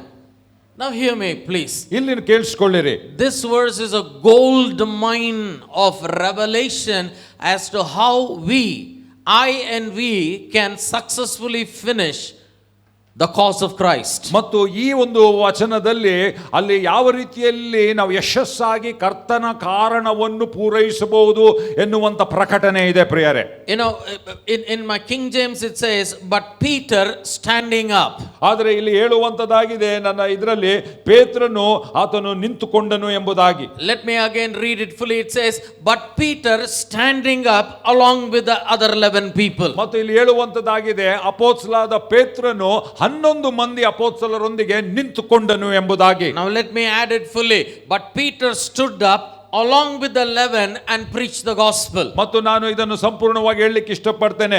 ಪೇತ್ರನು 11 ಮಂದಿ ಅವರ ಜೊತೆಯಲ್ಲಿ ಆತನು ನಿಂತು ವಾಕ್ಯವನ್ನು ಸಾರಿದನು. There are 3 important aspects here. ಇಲ್ಲಿ 3 ಪ್ರಮುಖವಾದಂತ ಭಾಗಗಳಿವೆ. One is Peter standing. ಒಂದು ಪೇತ್ರನು ನಿಂತುಕೊಳ್ಳುವಂತದ್ದು. Number 2 is the 11 people standing with Peter. ಎರಡನೇದಾಗಿ 11 ಜನ ಪೇತ್ರನ ಸಂಗಡ ನಿಂತುಕೊಳ್ಳುವುದು. And number 3 is preaching the gospel. ಮೂರನೇದಾಗಿ ಸುವಾರ್ತೆಯನ್ನು ಸಾರುವಂತದ್ದು. We will pull a lesson out of the life of Peter for courage. ಮತ್ತು ನಾವು ಪೇತ್ರನ ಒಂದು ಜೀವಿತದಿಂದ ಧೈರ್ಯಕ್ಕಾಗಿ ಒಂದು ಪಾಠವನ್ನು And ಕಲಿಯುವವರಾಗಿದ್ದೇವೆ. we will pick a page from the life of the 11 for character. ಮತ್ತು ನಾವು 11 ಮಂದಿ ಅಪೊಸ್ತಲರ ಜೀವಿತದಿಂದ ಗುಣಲಕ್ಷಣಕ್ಕಾಗಿ ಪಾಠವನ್ನು ಕಲಿಯುವವರಾಗಿದ್ದೇವೆ. And then from the preaching we'll pick up the cause of Christ. ಮತ್ತು ನಾವು ಪ್ರಸಂಗದಿಂದ ಕ್ರಿಸ್ತನ ಕಾರಣವನ್ನು ನಾವು ತೆಗೆದುಕೊಳ್ಳುವವರಾಗಿದ್ದೇವೆ. Now very briefly, if you want to understand the significance of Peter standing up that day, ಮತ್ತು ಬಹಳ ಚಿಕ್ಕೃಪ್ತವಾಗಿ ಅವತ್ತು ಪೇತ್ರನು ನಿಂತುಕೊಂಡನು, ಇದನ್ನು ನಾವು ಅರ್ಥ ಮಾಡಿಕೊಳ್ಳಬೇಕಾದರೆ, now don't try to undermine this, understand it, and I pray Holy Spirit will open your eyes to the significance of even Peter standing up on the day of Pentecost to preach the gospel. ಇದನ್ನು ಏನೋ ಸಣ್ಣದಾಗಿ ನೀವು ಅಸಡ್ಡೆ ಮಾಡಬೇಡಿರಿ, ಆದರೆ ಇದನ್ನು ನೀವು ನಿಂತುಕೊಳ್ಳುವಾಗ, ಇದನ್ನು ನೋಡುವಾಗ ಪೇತ್ರನು ನಿಂತುಕೊಂಡನು ಅಂತ ಹೇಳುವಾಗ ಅದರ ಪ್ರಾಮುಖ್ಯತೆಯನ್ನು ನೀವು ಅರ್ಥ ಮಾಡಿಕೊಳ್ಳಿರಿ. You know, when the Lord spoke to me, ಕರ್ತನು ನನ್ನ ಸಂಗಡ ಮಾತನಾಡಿದಾಗ I started digging as my habit is. ಮತ್ತು ನಾನು ತೋಡ್ಲಿಕ್ಕೆ ಪ್ರಾರಂಭ ಮಾಡಿದೆ, ಅದು ನನ್ನ ಅಭ್ಯಾಸ ಆಗಿರುವಂತೆ. And as I was sitting and studying, ಮತ್ತು ನಾನು ಕೂತ್ಕೊಂಡು ನಾನು ಅಭ್ಯಾಸ ಮಾಡ್ತಾ ಇರುವಾಗ it took more than courage for Peter to stand up that day to preach. ಮತ್ತು ಅವತ್ತು ಪೇತ್ರನಿಗೆ ನಿಂತು ಪ್ರಸಂಗ ಮಾಡಲಿಕ್ಕೆ ಧೈರ್ಯಕ್ಕಿಂತ ಹೆಚ್ಚಿನ ಸಂಗತಿ ಬೇಕಾಗಿತ್ತು. I'm not talking about a mere courage to stand and speak. ನಾನು ಇಲ್ಲಿ ಬರೀ ಧೈರ್ಯವಾಗಿ ನಿಂತುಕೊಂಡು ಮಾತಾಡ್ಲಿಕ್ಕೆ ಧೈರ್ಯದ ಬಗ್ಗೆ ಮಾತನಾಡ್ತಾ ಇಲ್ಲ. But this courage is to rise above your personal failures. ಆದರೆ ಈ ಧೈರ್ಯ ಎಂತದಂದ್ರೆ ನಿಮ್ಮ ವೈಯಕ್ತಿಕ ಸೋಲಿನನ್ನು ಮೀರಿ ಹೇಳುವಂತ ಧೈರ್ಯ. According to in my opinion, ನನ್ನ ಒಂದು ಅಭಿಪ್ರಾಯದಲ್ಲಿ, more than the devil destroying and stunting your growth and the ministry, your clinging on to your past has been more evil, more than the devil. ಸೈತಾನನು ಒಂದು ವೇಳೆ ಗತದಲ್ಲಿ ಸೈತಾನನು ನಿಮ್ಮ ಜೀವಿತವನ್ನು ಹಾಳು ಮಾಡಿ ಏನೋ ಮಾಡಿರುವುದಾದ್ರೆ ಅದಕ್ಕಿಂತ more than the devil, it is you are holding on to your past that is destroying. So ಸೈತಾನನು ಗತದಲ್ಲಿ ನಿಮ್ಮ ಜೀವಿತವನ್ನು ಹಾಳು ಮಾಡಿರಬಹುದು, ನಾಶನ ಮಾಡಿರಬಹುದು, ಆದ್ರೆ ಅದಕ್ಕಿಂತ ಗಂಭೀರವಾದದ್ದು ಏನಂದ್ರೆ ನೀವು ನಿಮ್ಮ ಗತವನ್ನು ಗಟ್ಟಿಯಾಗಿ ಹಿಡಿದುಕೊಳ್ಳುವಂಥದ್ದು. Even today, not only in your past, ಮತ್ತು ಇವತ್ತು ಕೂಡ ಇವತ್ತು ಮಾತ್ರ ಅಲ್ಲ, ಬರೀ ಗತದಲ್ಲಿ ಮಾತ್ರವಲ್ಲ, more than the devil destroying your today and your future, ಮತ್ತು ಸೈತಾನನು ನಿಮ್ಮ ಇವತ್ತು ನಿಮ್ಮ ಭವಿಷ್ಯತ್ತನ್ನು ಹಾಳು ಮಾಡುವುದಕ್ಕಿಂತ ಹೆಚ್ಚಾಗಿ you holding on to your past has destroyed your today and your future. ನೀವು ನಿಮ್ಮ ಗತವನ್ನು ನೀವೇ ಬಿಟ್ಟುಕೊಡದೆ ಇಟ್ಟುಕೊಂಡಿರುವಾಗ ಅದು ನಿಮ್ಮ ಗತವನ್ನು ನಿಮ್ಮ ಭವಿಷ್ಯತ್ತನ್ನು ಹಾಳು ಮಾಡಿದೆ. Personal failure is very heartbreaking. ಮತ್ತು ವೈಯಕ್ತಿಕವಾಗಿ ನೀವು ಸೋತು ಹೋಗುವುದಾದ್ರೆ ನಿಮ್ಮ ಹೃದಯವನ್ನು ಒಡೆಯುವಂತದಾಗಿದೆ. Because there are times you may be fallen in the inside, you do not even have a trust to share it with somebody else. ಯಾಕಂದ್ರೆ ನೀವು ಒಳಗಡೆ ವೈಯಕ್ತಿಕವಾಗಿ ನೀವು ಬಿದ್ದಿರಬಹುದು, ಆದ್ರೆ ಒಬ್ಬರು ಯಾರ ಹತ್ರ ಆದ್ರೂ ಹಂಚಿಕೊಳ್ಳಿಕ್ಕೆ ನಿಮಗೆ ಒಬ್ಬ ವ್ಯಕ್ತಿ ಕೂಡ ಇಲ್ಲದೆ ಇರಬಹುದು. But the Bible says, ಆದ್ರೆ ಬೈಬಲ್ ಹೇಳ್ತದೆ, a righteous man may fall 7 times, ಮತ್ತು ನೀತಿವಂತನು 7 ಬಾರಿ ಬೀಳಬಹುದು, but he will rise up in the name of Jesus. ಆದ್ರೆ ಆತನು ಕರ್ತನ ಹೆಸರಿನಲ್ಲಿ ಏಳುವವನಾಗಿದ್ದಾನೆ. Let me, as I detail you today, ಮತ್ತು ನಾನು ಇವತ್ತು ಅದನ್ನು ವಿವರಿಸುವಾಗ, number 1, if you want to be part of the cause of Christ, ಮತ್ತು ನೀವು ಕ್ರಿಸ್ತನ ಕಾರಣಕ್ಕೆ ಭಾಗಿಗಳಾಗಿರಬೇಕಾದರೆ, you need a courage to rise above your personal failure. ಮತ್ತು ಕ್ರಿಸ್ತನ ಕಾರಣಕ್ಕೆ ನೀನು ಭಾಗಿಗಳಾಗಿರಬೇಕಾದ್ರೆ ನಿನ್ನ ವೈಯಕ್ತಿಗಳ ಸೋಲಿಗಿನ ಮೀರಿ ನೀನು ನಿಂತುಕೊಳ್ಳುವ ಧೈರ್ಯ ನಿನಗಿರಬೇಕು. Because you are not afraid of God, ಯಾಕಂದ್ರೆ ನೀನು ದೇವರ are not scared of God. ದೇವರಂದ್ರೆ ನೀನು ಭಯಪಡುವವನಲ್ಲ, ಅಂದ್ರೆ ತಪ್ಪಾದ ರೀತಿಯಲ್ಲಿ Maybe in your ಭಯಪಡುವವನಲ್ಲ. heart also you want to stand, ಬಹುಶಃ ನಿನ್ನ ಹೃದಯದಲ್ಲಿ ಕೂಡ ನಾನು ದೇವರಿಗಾಗಿ ನಿಲ್ಲಬೇಕು ಅಂತ ಆಸೆ ಇದೆ. but there will be too many people who will be pointing and reminding you along with the devil, like the devil, about your past and about your past and about your past. ಆದರೆ ಸೈತಾನನ ಜೊತೆಯಲ್ಲಿ ಅನೇಕ ಜನರು ಕೂಡ ಅವರು ನಿಂತುಕೊಂಡು ನಿನ್ನಗೆ ನಿನ್ನ ಗತದ ಬಗ್ಗೆ ನೆನಪು ಮಾಡ್ತಾ ಇರಬಹುದು. And let me tell you today, ಮತ್ತು ನಾನು ಇವತ್ತು ಹೇಳಲಿಕ್ಕೆ ಇಷ್ಟಪಡ್ತೇನೆ, ನಾನು the gospel begins with a restoration. ಮತ್ತು ಸುವಾರ್ತೆಯು ಪುನಃಸ್ಥಾಪನೆಯಿಂದ ಪ್ರಾರಂಭವಾಗ್ತದೆ. The gospel continues on to fulfillment. ಆದರೆ ಸುವಾರ್ತೆಯು ಪರಿಪೂರ್ಣತೆಗೆ ಅದು ಮುಂದುವರಿಯುವಂತದಾಗಿದೆ. Amen. Amen. Now let me list to you why Peter needed that courage. ನಾನು ನಿಮಗೆ ಹೇಳಲಿಕ್ಕೆ ಕೇಳಲಿಕ್ಕೆ ಇಷ್ಟಪಡ್ತೇನೆ, ಯಾತಕ್ಕಾಗಿ ಪೇತ್ರನಿಗೆ ಆ ಧೈರ್ಯ ಬೇಕಾಗಿತ್ತು? Peter was an amazing man. ಪೇತ್ರನು ಅದ್ಭುತವಾದಂತ ಮನುಷ್ಯನಾಗಿದ್ದನು. But let me list to you the failures of Peter here. ಆದ್ರೆ ಇವತ್ತು ನಾನು ನಿಮ್ಮ ಹತ್ರ ಹಂಚಿಕೊಳ್ತೇನೆ ಪೇತ್ರನ ಸೋಲು ಏನು ಎಂಬುದಾಗಿ. Number 1 in Matthew 14. ಮೊದಲನೇದಾಗಿ ಮತ್ತಾಯ 14ನೇ ಅಧ್ಯಾಯದಲ್ಲಿ, We won't read it due to paucity of time. ಮತ್ತು ಸಮಯದ ಸಮಯ ಸ್ವಲ್ಪ ಇರುವ ಕಾರಣದಿಂದ ನಾವೆಲ್ಲವನ್ನು ಓದುವುದಿಲ್ಲ. But in Matthew 14, ಆದ್ರೆ ಮತ್ತಾಯ 14ರಲ್ಲಿ all the 12 disciples are in a boat. ಮತ್ತು ಎಲ್ಲಾ 12 ಶಿಷ್ಯರು ಅವರು ದೋಣಿಯಲ್ಲಿದ್ದಾರೆ. They see Jesus. ಯೇಸುವನ್ನು ನೋಡ್ತಾರೆ. Only Peter recognizes. ಪೇತ್ರನು ಮಾತ್ರ ಗುರುತಿಸ್ತಾನೆ. Jumps the boat. ಮತ್ತು ಆ ದೋಣಿಯಲ್ಲಿ ಆತನು ಧುಮುಕ್ತಾನೆ. He ದೋಣಿಯಿಂದ ಧುಮುಕ್ತಾನೆ. He walks. ಆತನು ನಡಿತಾನೆ. He drowns. ಆತನು ಮುಳುಗ್ತಾನೆ. And Jesus saves him. ಮತ್ತು ಯೇಸು ಅವನನ್ನು ರಕ್ಷಿಸ್ತಾನೆ. The first failure of Peter is he drowned in the sea. ಮತ್ತು ಪೇತ್ರನ ಮೊದಲನೇ ಸೋಲು ಏನಂತಂದ್ರೆ ನೀರಿನಲ್ಲಿ ಮುಳುಗಿದ ಅವನು. I know he walked before drowning. I know he walked after drowning. ಅವನು, ನನಗೆ ಗೊತ್ತು ಅವನು ಮುಳುಗುವ ಮುಂಚೆ ನಡೆದನು, ಮುಳುಗಿದಾದ ಮೇಲೆ ನಡೆದನು. But let us microscopically look only at his failures ಆದರೆ today. ಇವತ್ತು ಬರೀ ಅವನ ಸೋಲಿನನ್ನು ಮಾತ್ರ ನಾವು ನೋಡೋಣ ಇವತ್ತು. Now he attempted something. ಏನೋ ದೇವರಿಗಾಗಿ ಮಾಡ್ಲಿಕ್ಕೆ ಪ್ರಯತ್ನ ಮಾಡಿದ. He drowned. ಅವನು ಸೋಲ್ತಾ ಅವನು ಮುಳುಗಿದ. Now when he came back to the boat, ಆದ್ರೆ ಈಗ ನಾವೆಗೆ ಬಂದಾಗ ಅವನು he must have become the butt of jokes of all the 11 people. ಮತ್ತು ಬಹುಶಃ 11 ಮಂದಿ ಅವನ ಬಗ್ಗೆ ಹಾಸ್ಯ ಮಾಡಿರಬಹುದು. See how you drowned Peter. ಏ ಪೇತ್ರ ನೋಡು ಹೆಂಗ್ ಮುಳುಗ್ಬಿಟ್ಟೆ ನೀನು. I have been a butt of many jokes. ಮತ್ತು ಅನೇಕ ಹಾಸ್ಯಕರವಾದ ಸಂಗತಿಗಳಿಗೆ ನಾನು ಪಾತ್ರನಾಗಿದ್ದೇನೆ. You must have been a butt of many jokes. ನಿನ್ನ ಬಗ್ಗೆ ಅನೇಕರು ಹಾಸ್ಯವಾಗಿ ಮಾಡಿರಬಹುದು. Maybe Peter regretted ಯಾಕನ್ನ ಧುಮುಕ್ದಪ್ಪ. ಬಹುಶಃ ಪೇತ್ರ ಅನ್ಕೊಂಡಿರ್ಬೋದು, ಯಾಕನ್ನ ಧುಮುಕ್ದೆ ನಾನು. Next time I'm not going to jump a boat. ಇನ್ನೊಂದ್ಸರಿ ನಾನು ದೋಣಿಯಿಂದ ಧುಮುಕುವುದಿಲ್ಲ. And then in Matthew 16, ಮತ್ತು ಮತ್ತಾಯ 16ನೇ ಅಧ್ಯಾಯದಲ್ಲಿ Jesus asks them, who do you say I am? ಯೇಸು ಸ್ವಾಮಿ ಕೇಳಿದ ಶಿಷ್ಯರಿಗೆ ನನ್ನ ಬಗ್ಗೆ ನೀವೇನಂತೀರಿ? Everybody, only Peter replies, ಪೇತ್ರನು ಮಾತ್ರ ಉತ್ತರ ಕೊಟ್ಟ, you're Christ, the Son of the living God. ನೀನು ಜೀವಿಸುವ ದೇವರ ಕುಮಾರನು ಕ್ರಿಸ್ತನು ಎಂಬುದಾಗಿ. And the Lord is so pleased with Peter. ಮತ್ತು ಪೇತ್ರನಿಂದ ದೇವರು ಎಷ್ಟು ಮೆಚ್ಚಿಸಲ್ಪಟ್ಟಿದ್ದಾನೆ. Immediately, ತಕ್ಷಣವೇ when Jesus is talking about the crucifixion and resurrection, ಯೇಸು ಸ್ವಾಮಿ ತನ್ನ ಕ್ರೂಜೆಗೆ ಹೋಗುವುದು ಮತ್ತು ಪುನರುತ್ಥಾನದ ಬಗ್ಗೆ ಮಾತನಾಡುವಾಗ Peter says, I will not allow you to die. ಪೇತ್ರನು ಹೇಳ್ತಾನೆ, ಯೇಸುವೇ ನಾನು ನಿನ್ನನ್ನು ಸಾಯಲಿಕ್ಕೆ ಬಿಡುವುದಿಲ್ಲ. He was moving in emotion. ಆತನು ಒಂದು ಭಾವೇದ್ರಿಕವಾಗಿ ಆತನು ಚಲಿಸ್ತಾ He ಇದ್ದನು. was moving in sentiment. ಆತನು ಭಾವನೆಗಳಲ್ಲಿ ಸೆಂಟಿಮೆಂಟ್ ಅಲ್ಲಿ ಚಲಿಸ್ತಾ ಇದ್ದನು. He did not understand the spiritual here. ಮತ್ತು ಇಲ್ಲಿ ದೇವರ ಉದ್ದೇಶ ಅಥವಾ ಆತ್ಮಿಕವಾದದ ಅರ್ಥ ಮಾಡಿಕೊಳ್ಳಿಲ್ಲ. But what did Jesus rebuke him as? ಆದ್ರೆ ಯೇಸು ಅವನನ್ನು ಏನಂತ ಗದರಿಸಿದ? Get thee behind me, Satan. ತೊಲಗಿ ಹೋಗು ಸೈತಾನನೇ. ಎಲ್ಲರೂ ಹೇಳ್ರಿ ನನ್ನಿಂದ ಒಂದು ಸಾರಿ ಪಿಸಾಸೆ. Would you like to be called like that anytime? Christina, if your senior pastor rebukes you like that, how will it be? Heartbreaking for me and for us, right? And here, I left everything to follow this man. One chapter before, he appreciates me. That Father gave me the revelation. He could have said, Peter, you are wrong. But he calls me the very devil. ಮತ್ತು ಪೇತ್ರನಿಗೆ ಎಂಥದ್ದಾಗಿರ್ಬೋದು, right, ಒಂದು ಗಳಿಗೆ ಹಿಂದೆ ದೇವರಿಂದ ನಾನು ಪ್ರಕಟಣೆ ಹೊಂದಿದ್ದೇನೆ ಅಂತ ಮೆಚ್ಚಿದ, ಆದ್ರೆ ಈಗ ನನ್ನನ್ನು ಸೈತಾನನೇ ಅಂತ ಹೇಳ್ತಾ ಇದ್ದಾನೆ. ಪೇತ್ರನಿಗೆ ಮನ ಮುರಿದಿರಬಹುದು. Imagine what the other 11 must have told. ಮತ್ತು ಅದಾದ ಮೇಲೆ 11 ಮಂದಿ ಇನ್ನೇನು ಅಂದಿರಬಹುದು? ಲೇ ನೀನೇಲೆ ಪಿಸಾಸ ನನ್ನ ಮಗನೇ. ಮತ್ತು ಅವ್ರು ಹೇಳಿರ್ಬೋದು, ನೋಡಿದ ನೀನೇ ಸೈತಾನನ್. Don't you think you have been a target like this? Of course I think so. ಮತ್ತು ನೀವು ಆ ತರ ಆಗಿದ್ದೀರಿ ಎಂಬುದಾಗಿ ನೀವು ಅಂದುಕೊಳ್ಳುವುದಿಲ್ಲವೋ? ನನಗೆ ಗೊತ್ತು ಆಗಿರ್ತೀರಿ ಎಂಬುದಾಗಿ. I don't know ಎಂಬುದಾಗಿ. about you, but I have been. ಮತ್ತು ನಿಮ್ಮ ಬಗ್ಗೆ ನಂಗೆ ಗೊತ್ತಿಲ್ಲ, ಆದ್ರೆ ನನ್ನ ಬಗ್ಗೆ ನಾನು ಆಗಿದ್ದೇನೆ. I very humorously say, ನಾನು ಅನೇಕ ಸಾರಿ ಹಾಸ್ಯಕರವಾಗಿ ನಾನು ಹೇಳ್ತೇನೆ, signs, wonders and miracles. ಮತ್ತು ಸೂಚಕ ಕಾರ್ಯಗಳು, ಅದ್ಭುತ ಕಾರ್ಯಗಳು. But I served God with signs, wonders and blunders. ಆದ್ರೆ ನಾನು ದೇವರನ್ನು ಸೂಚಕ ಕಾರ್ಯಗಳು, ಅದ್ಭುತಗಳು ಮತ್ತು ತಪ್ಪುಗಳಿಂದ ದೇವರನ್ನು ಸೇವೆ ಮಾಡಿದ್ದೇನೆ. I have had the courage like Peter to rise above all of these things. ಆದ್ರೆ ಇವೆಲ್ಲವುಗಳನ್ನು ಮೀರಿ ನಿಂತುಕೊಳ್ಳುವಂತ ಧೈರ್ಯ ದೇವರು ನನಗೆ ಕೊಟ್ಟಿದ್ದಾನೆ. Hallelujah. Hallelujah. The pharisaical mindset will always find a fall, but the Savior will rise above all of these things. ಮತ್ತು ಕೆಲವರ ಒಂದು ಆಲೋಚನೆ ಯಾವಾಗಲೂ ತಪ್ಪು ಕಂಡುಹಿಡಿಯುವಂತದ್ದಾಗಿರ್ತದೆ, ಆದರೆ ಆ ಕ್ರಿಸ್ತನ ಕಾರಣವು ಅದು ಉತ್ತಮವಾಗಿದೆ. Then in Matthew 17, ಮತ್ತು ಮತ್ತಾಯ 17ರಲ್ಲಿ Jesus takes Peter, James and John to Mount of Transfiguration. ಯೇಸು ಸ್ವಾಮಿ ಯೋಹಾನ, ಯಾಕೋಬ, ಪೇತ್ರರನ್ನು ಆ ರೂಪಾಂತರ ಬೆಟ್ಟಕ್ಕೆ ಕರ್ಕೊಂಡು ಹೋಗ್ತಾನೆ. Jesus is praying, glory is manifesting. ಯೇಸು ಸ್ವಾಮಿ ಪ್ರಾರ್ಥನೆ ಮಾಡ್ತಾ ಇದ್ದಾನೆ, ಅಲ್ಲಿ ಮಹಿಮೆಯು ಪ್ರಕಟವಾಗ್ತಾ ಇದೆ. What is Peter doing? ಪೇತ್ರನ್ ಏನ್ ಮಾಡ್ತಾ ಇದ್ದಾನೆ?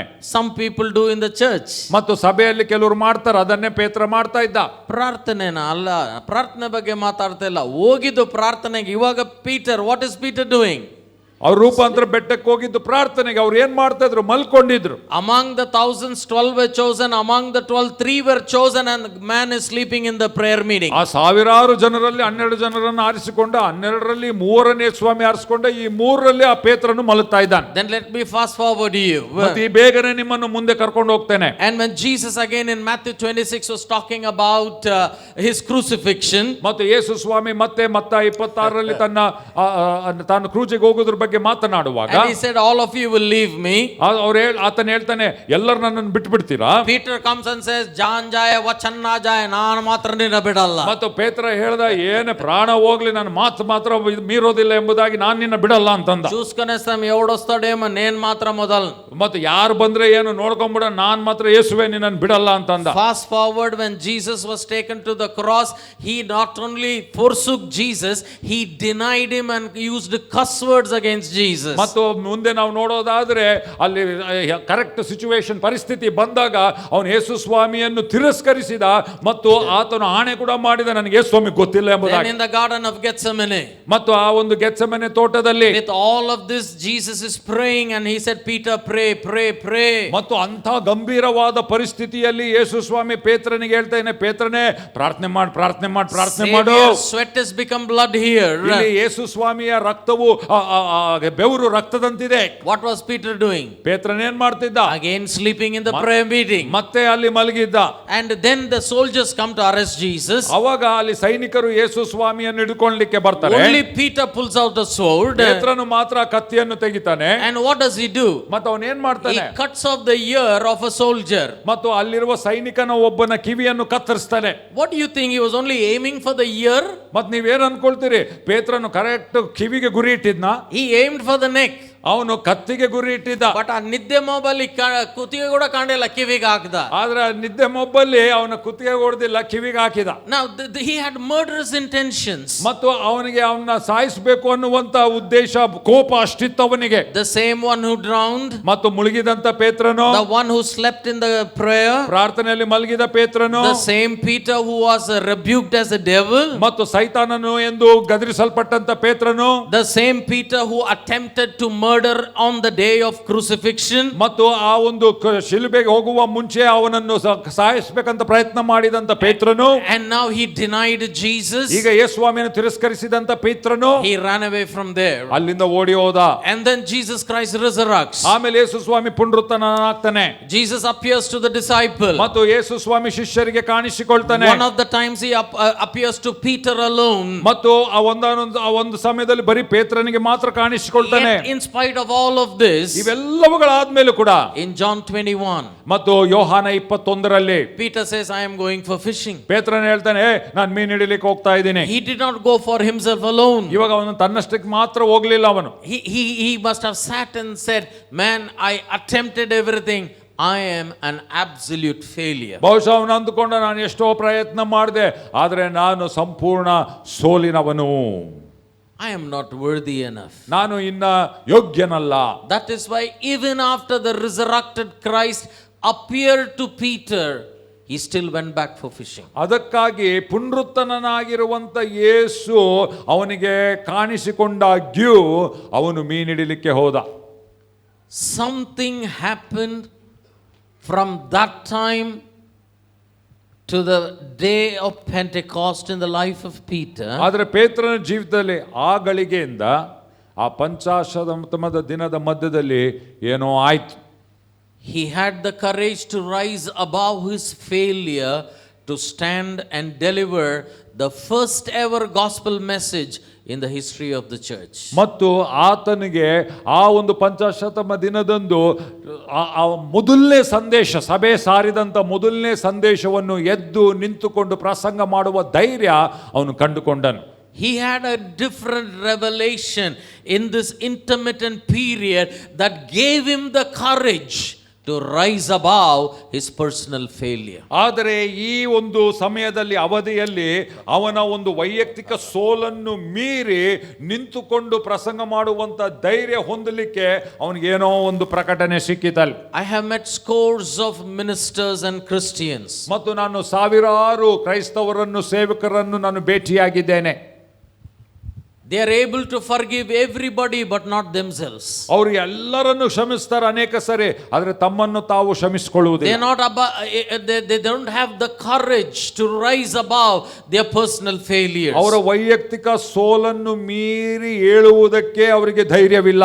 Today I want to tell you, ಇವತ್ತು ನಾನು ಹೇಳಲಿಕ್ಕೆ ಇಷ್ಟಪಡ್ತೇನೆ, if like Peter you have to stand up for the cause, then you need to have the courage and the revelation of the grace of Jesus that you rise above any and every of your personal failure. It could be even an attempt to murder, but he rose above that. It was not merely denying, it was not merely sleeping. He came to a point where he even was willing to murder, but he rose above that and he was involved in the cause. 3,000 people got added to the church at one sermon. ಆದರೆ ಪೇತ್ರನ ಜೀವಿತದಿಂದ ನಾವು ಕಲಿಯಬೇಕಾದಂತ ಸಂಗತಿ ಪ್ರಿಯರೇ, ಅವನು ಎಷ್ಟು ಸೋತ್ರು, ಎಷ್ಟು ಬಿದ್ರು, ಅವನು ಇತರನ ಒಬ್ಬನನ್ನು ಕೊಲೆ ಮಾಡಬೇಕನ್ನುವಂತ ಒಂದು ರೋಷ ಅವನಲ್ಲಿ ಇದ್ರೂ ಕೂಡ ಇವೆಲ್ಲವುಗಳನ್ನು ಮೀರಿ ಅವನು ಕ್ರಿಸ್ತನ ಕಾರ್ಯವನ್ನು ಮಾಡಲಿಕ್ಕಾಗಿ ಆತನು ಎದ್ದು ನಿಂತನು. ಪ್ರಿಯರೇ, there are more believers who have given up on themselves. There are more ministers who have given up on themselves because of their personal failures. ಮತ್ತು ಅನೇಕ ಸೇವಕರು, ಅನೇಕ ವಿಶ್ವಾಸಿಗಳು ತಮ್ಮ ಮೇಲೆ ತಾವೇ ಬಿಟ್ಟುಕೊಟ್ಟಿದ್ದಾರೆ ಅವರ ಸೋಲಿನ ನಿಮಿತ್ತವಾಗಿ. If I had not learned from God how to handle my failures, I wouldn't be standing here today. ನನ್ನ ಸೋಲನ್ನು ಯಾವ ರೀತಿಯಲ್ಲಿ ನಾನು ಅದನ್ನು How to handle it. ಯಾವುದನ್ನು ಅದಕ್ಕಿಂತ ಮೇಲೆ ನಾನು ಹೇಳಬೇಕು ಎಂಬುದಾಗಿ ನಾನು ಕಲಿಯದೇ ಇದ್ದರೆ ನಾನು ಇವತ್ತು ನಿಂತುಕೊಳ್ತಾ ಇರಲಿಲ್ಲ ಇಲ್ಲಿ. A Christian life is not a life of perfection. ಮತ್ತು ಕ್ರೈಸ್ತ ಜೀವಿತವು ಒಂದು ಸಂಪೂರ್ಣತೆ ಅಥವಾ ಪರ್ಫೆಕ್ಟ್ ಆಗಿರುವಂತ ಜೀವಿತವಲ್ಲ. It is a life which is a journey towards perfection. ಮತ್ತು ಅದು ಒಂದು ಪರಿಪೂರ್ಣತೆಯ ಕಡೆಗೆ ಇರುವಂತ ಹಾದಿಯಾಗಿದೆ. Today I want to encourage you, the God and the Savior of Peter is your God and your Savior. ಮತ್ತು ಪೇತ್ರನ ದೇವರು ರಕ್ಷಕನು, ನಿಮ್ಮ ದೇವರು ರಕ್ಷಕನಾಗಿದ್ದಾನೆ ಎಂಬುದಾಗಿ ನಾನು ನಿಮಗೆ ಇವತ್ತು ಪ್ರೋತ್ಸಾಹಿಸಲಿಕ್ಕೆ ಇಷ್ಟಪಡುವವನಾಗಿದ್ದೇನೆ. Hallelujah. Hallelujah. You may have failed in as simple as in a prayer meeting you went to sleep. ಬಹುಶಃ ನೀನೊಂದು ಪ್ರಾರ್ಥನೆ ಕೂಟದಲ್ಲಿ ನೀನು ಮಲಗಿರಬಹುದು, ಅಲ್ಲಿ ತಪ್ಪಿ ಹೋಗಿರಬಹುದು ನೀನು. Because Peter's spectrum of failure begins with sleeping in prayer till murder. ಮತ್ತು ಆತನ ಒಂದು ಸೋಲು ಎಲ್ಲಂದ್ರೆ ಪ್ರಾರ್ಥನೆಯಲ್ಲಿ ಮಲಗೋದಕ್ಕಿಂತ ಅವನು ಇತರರನ್ನು ಕೊಲೆ ಮಾಡುವವರೆಗೂ ಅವನದಷ್ಟು ಇದೆ. ಒಂದು very great list of failures. ಸಣ್ಣ ಸೋಲಿನಿಂದ ದೊಡ್ಡ ಸೋಲು. But yet he rose above those failures. ಆದರೆ ಇವೆಲ್ಲ ಸೋಲುಗಳಿಗಿಂತ ಮೇಲಕ್ಕೆ ಆತನು ಏರಿದನು. Hallelujah. Hallelujah. Today God is going to bring restoration into your life. ಇವತ್ತು ದೇವರು ನಿಮ್ಮ ಜೀವಿತದಲ್ಲಿ ಪುನಃಸ್ಥಾಪನೆಯನ್ನು ತರುವಾತನಾಗಿದ್ದಾನೆ. Hallelujah. Hallelujah. But this is you. ಆದರೆ ಇದು ನೀನು. The next few minutes I'm going to talk about us. ಆದರೆ ಇನ್ನ ಕೆಲವು ಭಾಗವನ್ನು ನಾವು ನಮ್ಮ ಬಗ್ಗೆ ಮಾತನಾಡ್ತೇವೆ. If forgiving yourself is a little difficult, forgiving others is even more difficult. ಮತ್ತು ನಿನ್ನನ್ನು ನೀನು ಕ್ಷಮಿಸುವುದು ಅದು ಕಷ್ಟವಾಗಿದ್ದರೆ ಇತರರನ್ನು ಕ್ಷಮಿಸುವುದು ಇನ್ನೂ ಕಷ್ಟವಾಗಿರ್ತದೆ. Some people become Jesus for themselves and the judge for others. ಕೆಲವರು ತಮಗೆ ತಾವು ಯೇಸು ಆಗ್ತಾರೆ, ಇತರರಿಗೆ ನ್ಯಾಯಾಧಿಪತಿಗಳಾಗ್ತಾರೆ. ನಾನು ಪಾಪ ಮಾಡಿದರೆ ಯೇಸು ನನ್ನನ್ನು ಕ್ಷಮಿಸಿದಂತೆ ನಾನು ನನ್ನನ್ನೇ ಕ್ಷಮಿಸಿಕೊಳ್ಳುತ್ತೇನೆ. ಅನೇಕರು ನಾನು ಪಾಪ ಮಾಡಿದ್ರೆ ನನ್ನನ್ನು ಕ್ಷಮಿಸುವಂತೆ, ಯೇಸು ಕ್ಷಮಿಸುವಂತೆ ನನ್ನನ್ನು ನಾನು ಕ್ಷಮಿಸಿಕೊಳ್ತೇನೆ. For me I am loving like Jesus. ಆದ್ರೆ ನನಗೋಸ್ಕರ ನಾನು ನೋಡುವಾಗ ನಾನು ಯೇಸುವಿನಂತೆ ಪ್ರೀತಿಸುವವನು. If others do anything then I am the judge. ಮತ್ತು ಯಾರಾದ್ರೂ ಏನಾದ್ರೂ ಬೇರೆದು ಮಾಡಿದ್ರೆ ಹಾಗಾದ್ರೆ ನಾನು ನ್ಯಾಯಾಧೀಶನು. If you do not have the character that the disciples, these 11 fellows had, to stand with a failed man, this guy attempted murder, this guy drowned in the sea, this guy slept in the prayer, this guy denied the Lord Jesus Christ and Jesus called him the very devil. This guy, get back Peter, it is I, the righteous perfect man, who should do it. ಮತ್ತು ಈ 11 ಮಂದಿ ಅಪೊಸ್ತಲರನ್ನು ನಾವು ನೋಡುವಾಗ ಅವರು ಪೇತ್ರನಿಗೆ ಹೇಳಬಹುದಾಗಿತ್ತು, ನೀನು ನೀರಲ್ಲಿ ಮುಳುಗಿದಿ, ನೀನು ಯೇಸುಸ್ವಾಮಿಯನ್ನು ತಿರಸ್ಕರಿಸಿದಿ, ನೀನು ಸೈತಾನ್ ಅಂತ ನೀನು ಬಯಸ್ಕೊಂಡಿ, ನೀನು ಕೊಲೆ ಮಾಡಿದಿ, ನೀನು ಯೋಗ್ಯನಲ್ಲ, ನೀನು ಹಿಂದಕ್ಕೆ ಹೋಗು, ನಾವು ಇಲ್ಲಿ ಮುಂದೆ ನಿಂತ್ಕೊಳ್ಳಿಕ್ಕೆ ಯೋಗ್ಯರಂತ ಒಂದು ವೇಳೆ ಹೇಳುವುದಾದರೆ ಹೇಳಿದ್ದರೆ. It is not only Peter forgot his past and rose with courage. These guys had a character to forget the past of Peter and said, Peter, you preach, we are standing with you. ಮತ್ತು ಪೇತ್ರನು ತನ್ನ ಸೋಲನ್ನು ಮರೆತು ಮೇಲಕ್ಕೆ ಏರುವುದು ಮಾತ್ರವಲ್ಲ, ಅದು ಒಂದು ಭಾಗ, ಅದು ಅವನ ಧೈರ್ಯ. ಆದ್ರೆ ಇಲ್ಲಿ ಇನ್ನೊಂದು ಕಡೆ ಈ 11 ಮಂದಿ ಅಪೊಸ್ತಲರಿಗೆ ಇದ್ದಂತ ಗುಣ ಏನಂದ್ರೆ, ಒಬ್ಬ ಸೋತಂತ ವ್ಯಕ್ತಿಗೆ ಅವ್ರು ಹೇಳಿದ್ರು, ಪೇತ್ರ ನೀನು ನಿಂತು ಪ್ರಸಂಗ ಮಾಡು, ನಾನು ನಿನ್ನ ಜೊತೆಗೆ ನಿಲ್ತೇವೆ ಎಂಬುದಾಗಿ. You think these all 11 people are a bunch of holy people, only this fellow was an evil man? ಮತ್ತು ನೀವು ಅಂದುಕೊಳ್ತೀರಾ ಈ ಒಬ್ಬ ವ್ಯಕ್ತಿ ಪೇತ್ರನು ಮಾತ್ರ ಆತನ ಅಪರಿಶುದ್ಧನು, ಇವರು ಬೇರೆಯವರೆಲ್ಲ ಪರಿಶುದ್ಧರೆಂಬುದಾಗಿ? Absolutely no. ಇಲ್ಲ. As long as they were staying with Jesus, ಅವರು ಎಷ್ಟುವರೆಗೂ ಯೇಸು ಸ್ವಾಮಿ ಜೊತೆಗಿದ್ದರೋ, time and again the Bible records how they were fighting among themselves. I am the greatest, I am the greatest. ಮತ್ತು ಅವರು ಎಷ್ಟುವರೆಗೆ ಯೇಸು ಸ್ವಾಮಿ ಜೊತೆಗಿದ್ರು, ಅವರು ಜಗಳ ಆಡ್ತಾ ಇದ್ರು, ನಾನು ಉತ್ತಮನು, ನೀನು ಉತ್ತಮ, ನಾನು ದೊಡ್ಡವನು ಎಂಬುದಾಗಿ. I have a list of those scriptures. I don't have the time to share it with you. ಆ ಸ್ಕ್ರಿಪ್ಚರ್ಸ್, ಆ ಒಂದು ವಾಕ್ಯ ಭಾಗದ ಲಿಸ್ಟ್ ಇದೆ ನನಗೆ, ಆದ್ರೆ ಅದು ಹಂಚಿಕೊಳ್ಳಿಕ್ಕೆ ಸಮಯವಿಲ್ಲ. They are fighting, I am the main guy. ಮತ್ತು ಅವರು ಜಗಳ ಆಡ್ತಾ ಇದ್ದಾರೆ, ನಾನೇ ಮೇನ್ ಇಂಪಾರ್ಟೆಂಟ್ ಗಾಯ್ ಎಂಬುದಾಗಿ. Sometimes when I was reading, studying, I'm wondering, ನಾಯನಾ ಪಾಸ್ಟರ್ಲು ಮೇಮ್ ವಾಲ್ಲಾಗುನ್ನಮ್ಮ ವಾಲ್ ಮನಲಾಗುನ್ನಾರ. ಮತ್ತು ಕೆಲವೊಂದ್ಸರಿ ನಾನು ಓದುವಾಗ ನಾನು ಆಶ್ಚರ್ಯ ಪಡ್ತೇನೆ, ಪಾಸ್ಟರ್ಗಳು ನಾವು ಅವ್ರ ತರ ಇದಾವ ಅಥವಾ ಅವರು ನಮ್ಮ ತರ ಇದಾರ ಎಂಬುದಾಗಿ. Another time they are fighting, I want to sit in the resurrection in the heaven, right side chair ನನಗೆ, left side chair ನನಗೆ ಅಂತ ಹೇಳಿ. ಮತ್ತು ಅವರಲ್ಲಿ ಯೇಸು ಸ್ವಾಮಿ ಅವರಲ್ಲೇ ಜಗಳ ಆಡ್ತಾ ಇದ್ದಾರೆ, ಪುನರುತ್ಥಾನ ಆದ್ಮೇಲೆ ಬಲಗಡೆಯಲ್ಲಿ ನಾನು, ಎಡಗಡೆಯಲ್ಲಿ ನೀನು ಎಂಬುದಾಗಿ. Every time they are fighting among themselves. ಪ್ರತಿ ಸರಿ ಅವರು ತಮ್ಮಷ್ಟಕ್ಕೆ ತಾವು ಜಗಳ ಆಡ್ತಾ ಇದ್ದಾರೆ. And here Jesus is preparing them for a worldwide cause. ಇಲ್ಲಿ ಯೇಸು ಸ್ವಾಮಿ ಅವರನ್ನು ಲೋಕಾದ್ಯಂತವಾದಂತ ಕಾರಣಕ್ಕಾಗಿ ಸಿದ್ಧ ಮಾಡ್ತಾ ಇದ್ದಾನೆ. Because they are seeing themselves and seeing others with their own glasses. ಯಾಕಂದ್ರೆ ಅವರು ತಮ್ಮನ್ನು ತಾವು ಮತ್ತು ಇತರರನ್ನು ತಮ್ಮ ಸ್ವಂತ ದೃಷ್ಟಿಕೋನದಿಂದ ಅವರು ನೋಡ್ತಾ ಇದ್ದಾರೆ. Not only they were fighting all the time, ಮತ್ತು ಅವರು ಯಾವಾಗಲೂ ಜಗಳ ಮಾಡುವುದು ಮಾತ್ರವಲ್ಲ, among themselves, ನೇನು ಪೆದ್ದೋಡು ನೂ ಪೆದ್ದೋಡು, ಅವರ ಮಧ್ಯದಲ್ಲಿ ನಾನ್ ದೊಡ್ಡವನು ನೀನ್ ದೊಡ್ಡವನಂತ ಜಗಳ ಮಾಡುವುದಲ್ಲ.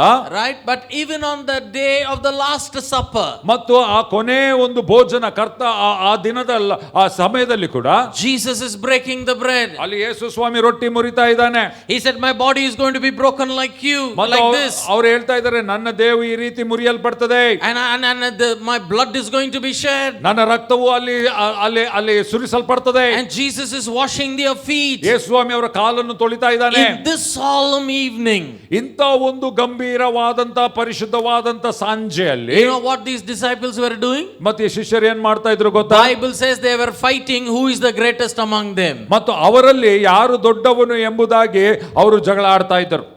ಆಹಾ, ಎಲ್ಲರೂ ಹೇಳ್ರಿ ಆಹಾ. But this same fighting bunch of people, something happened on the day of Pentecost that they are not backing another brother, they are backing another failed brother.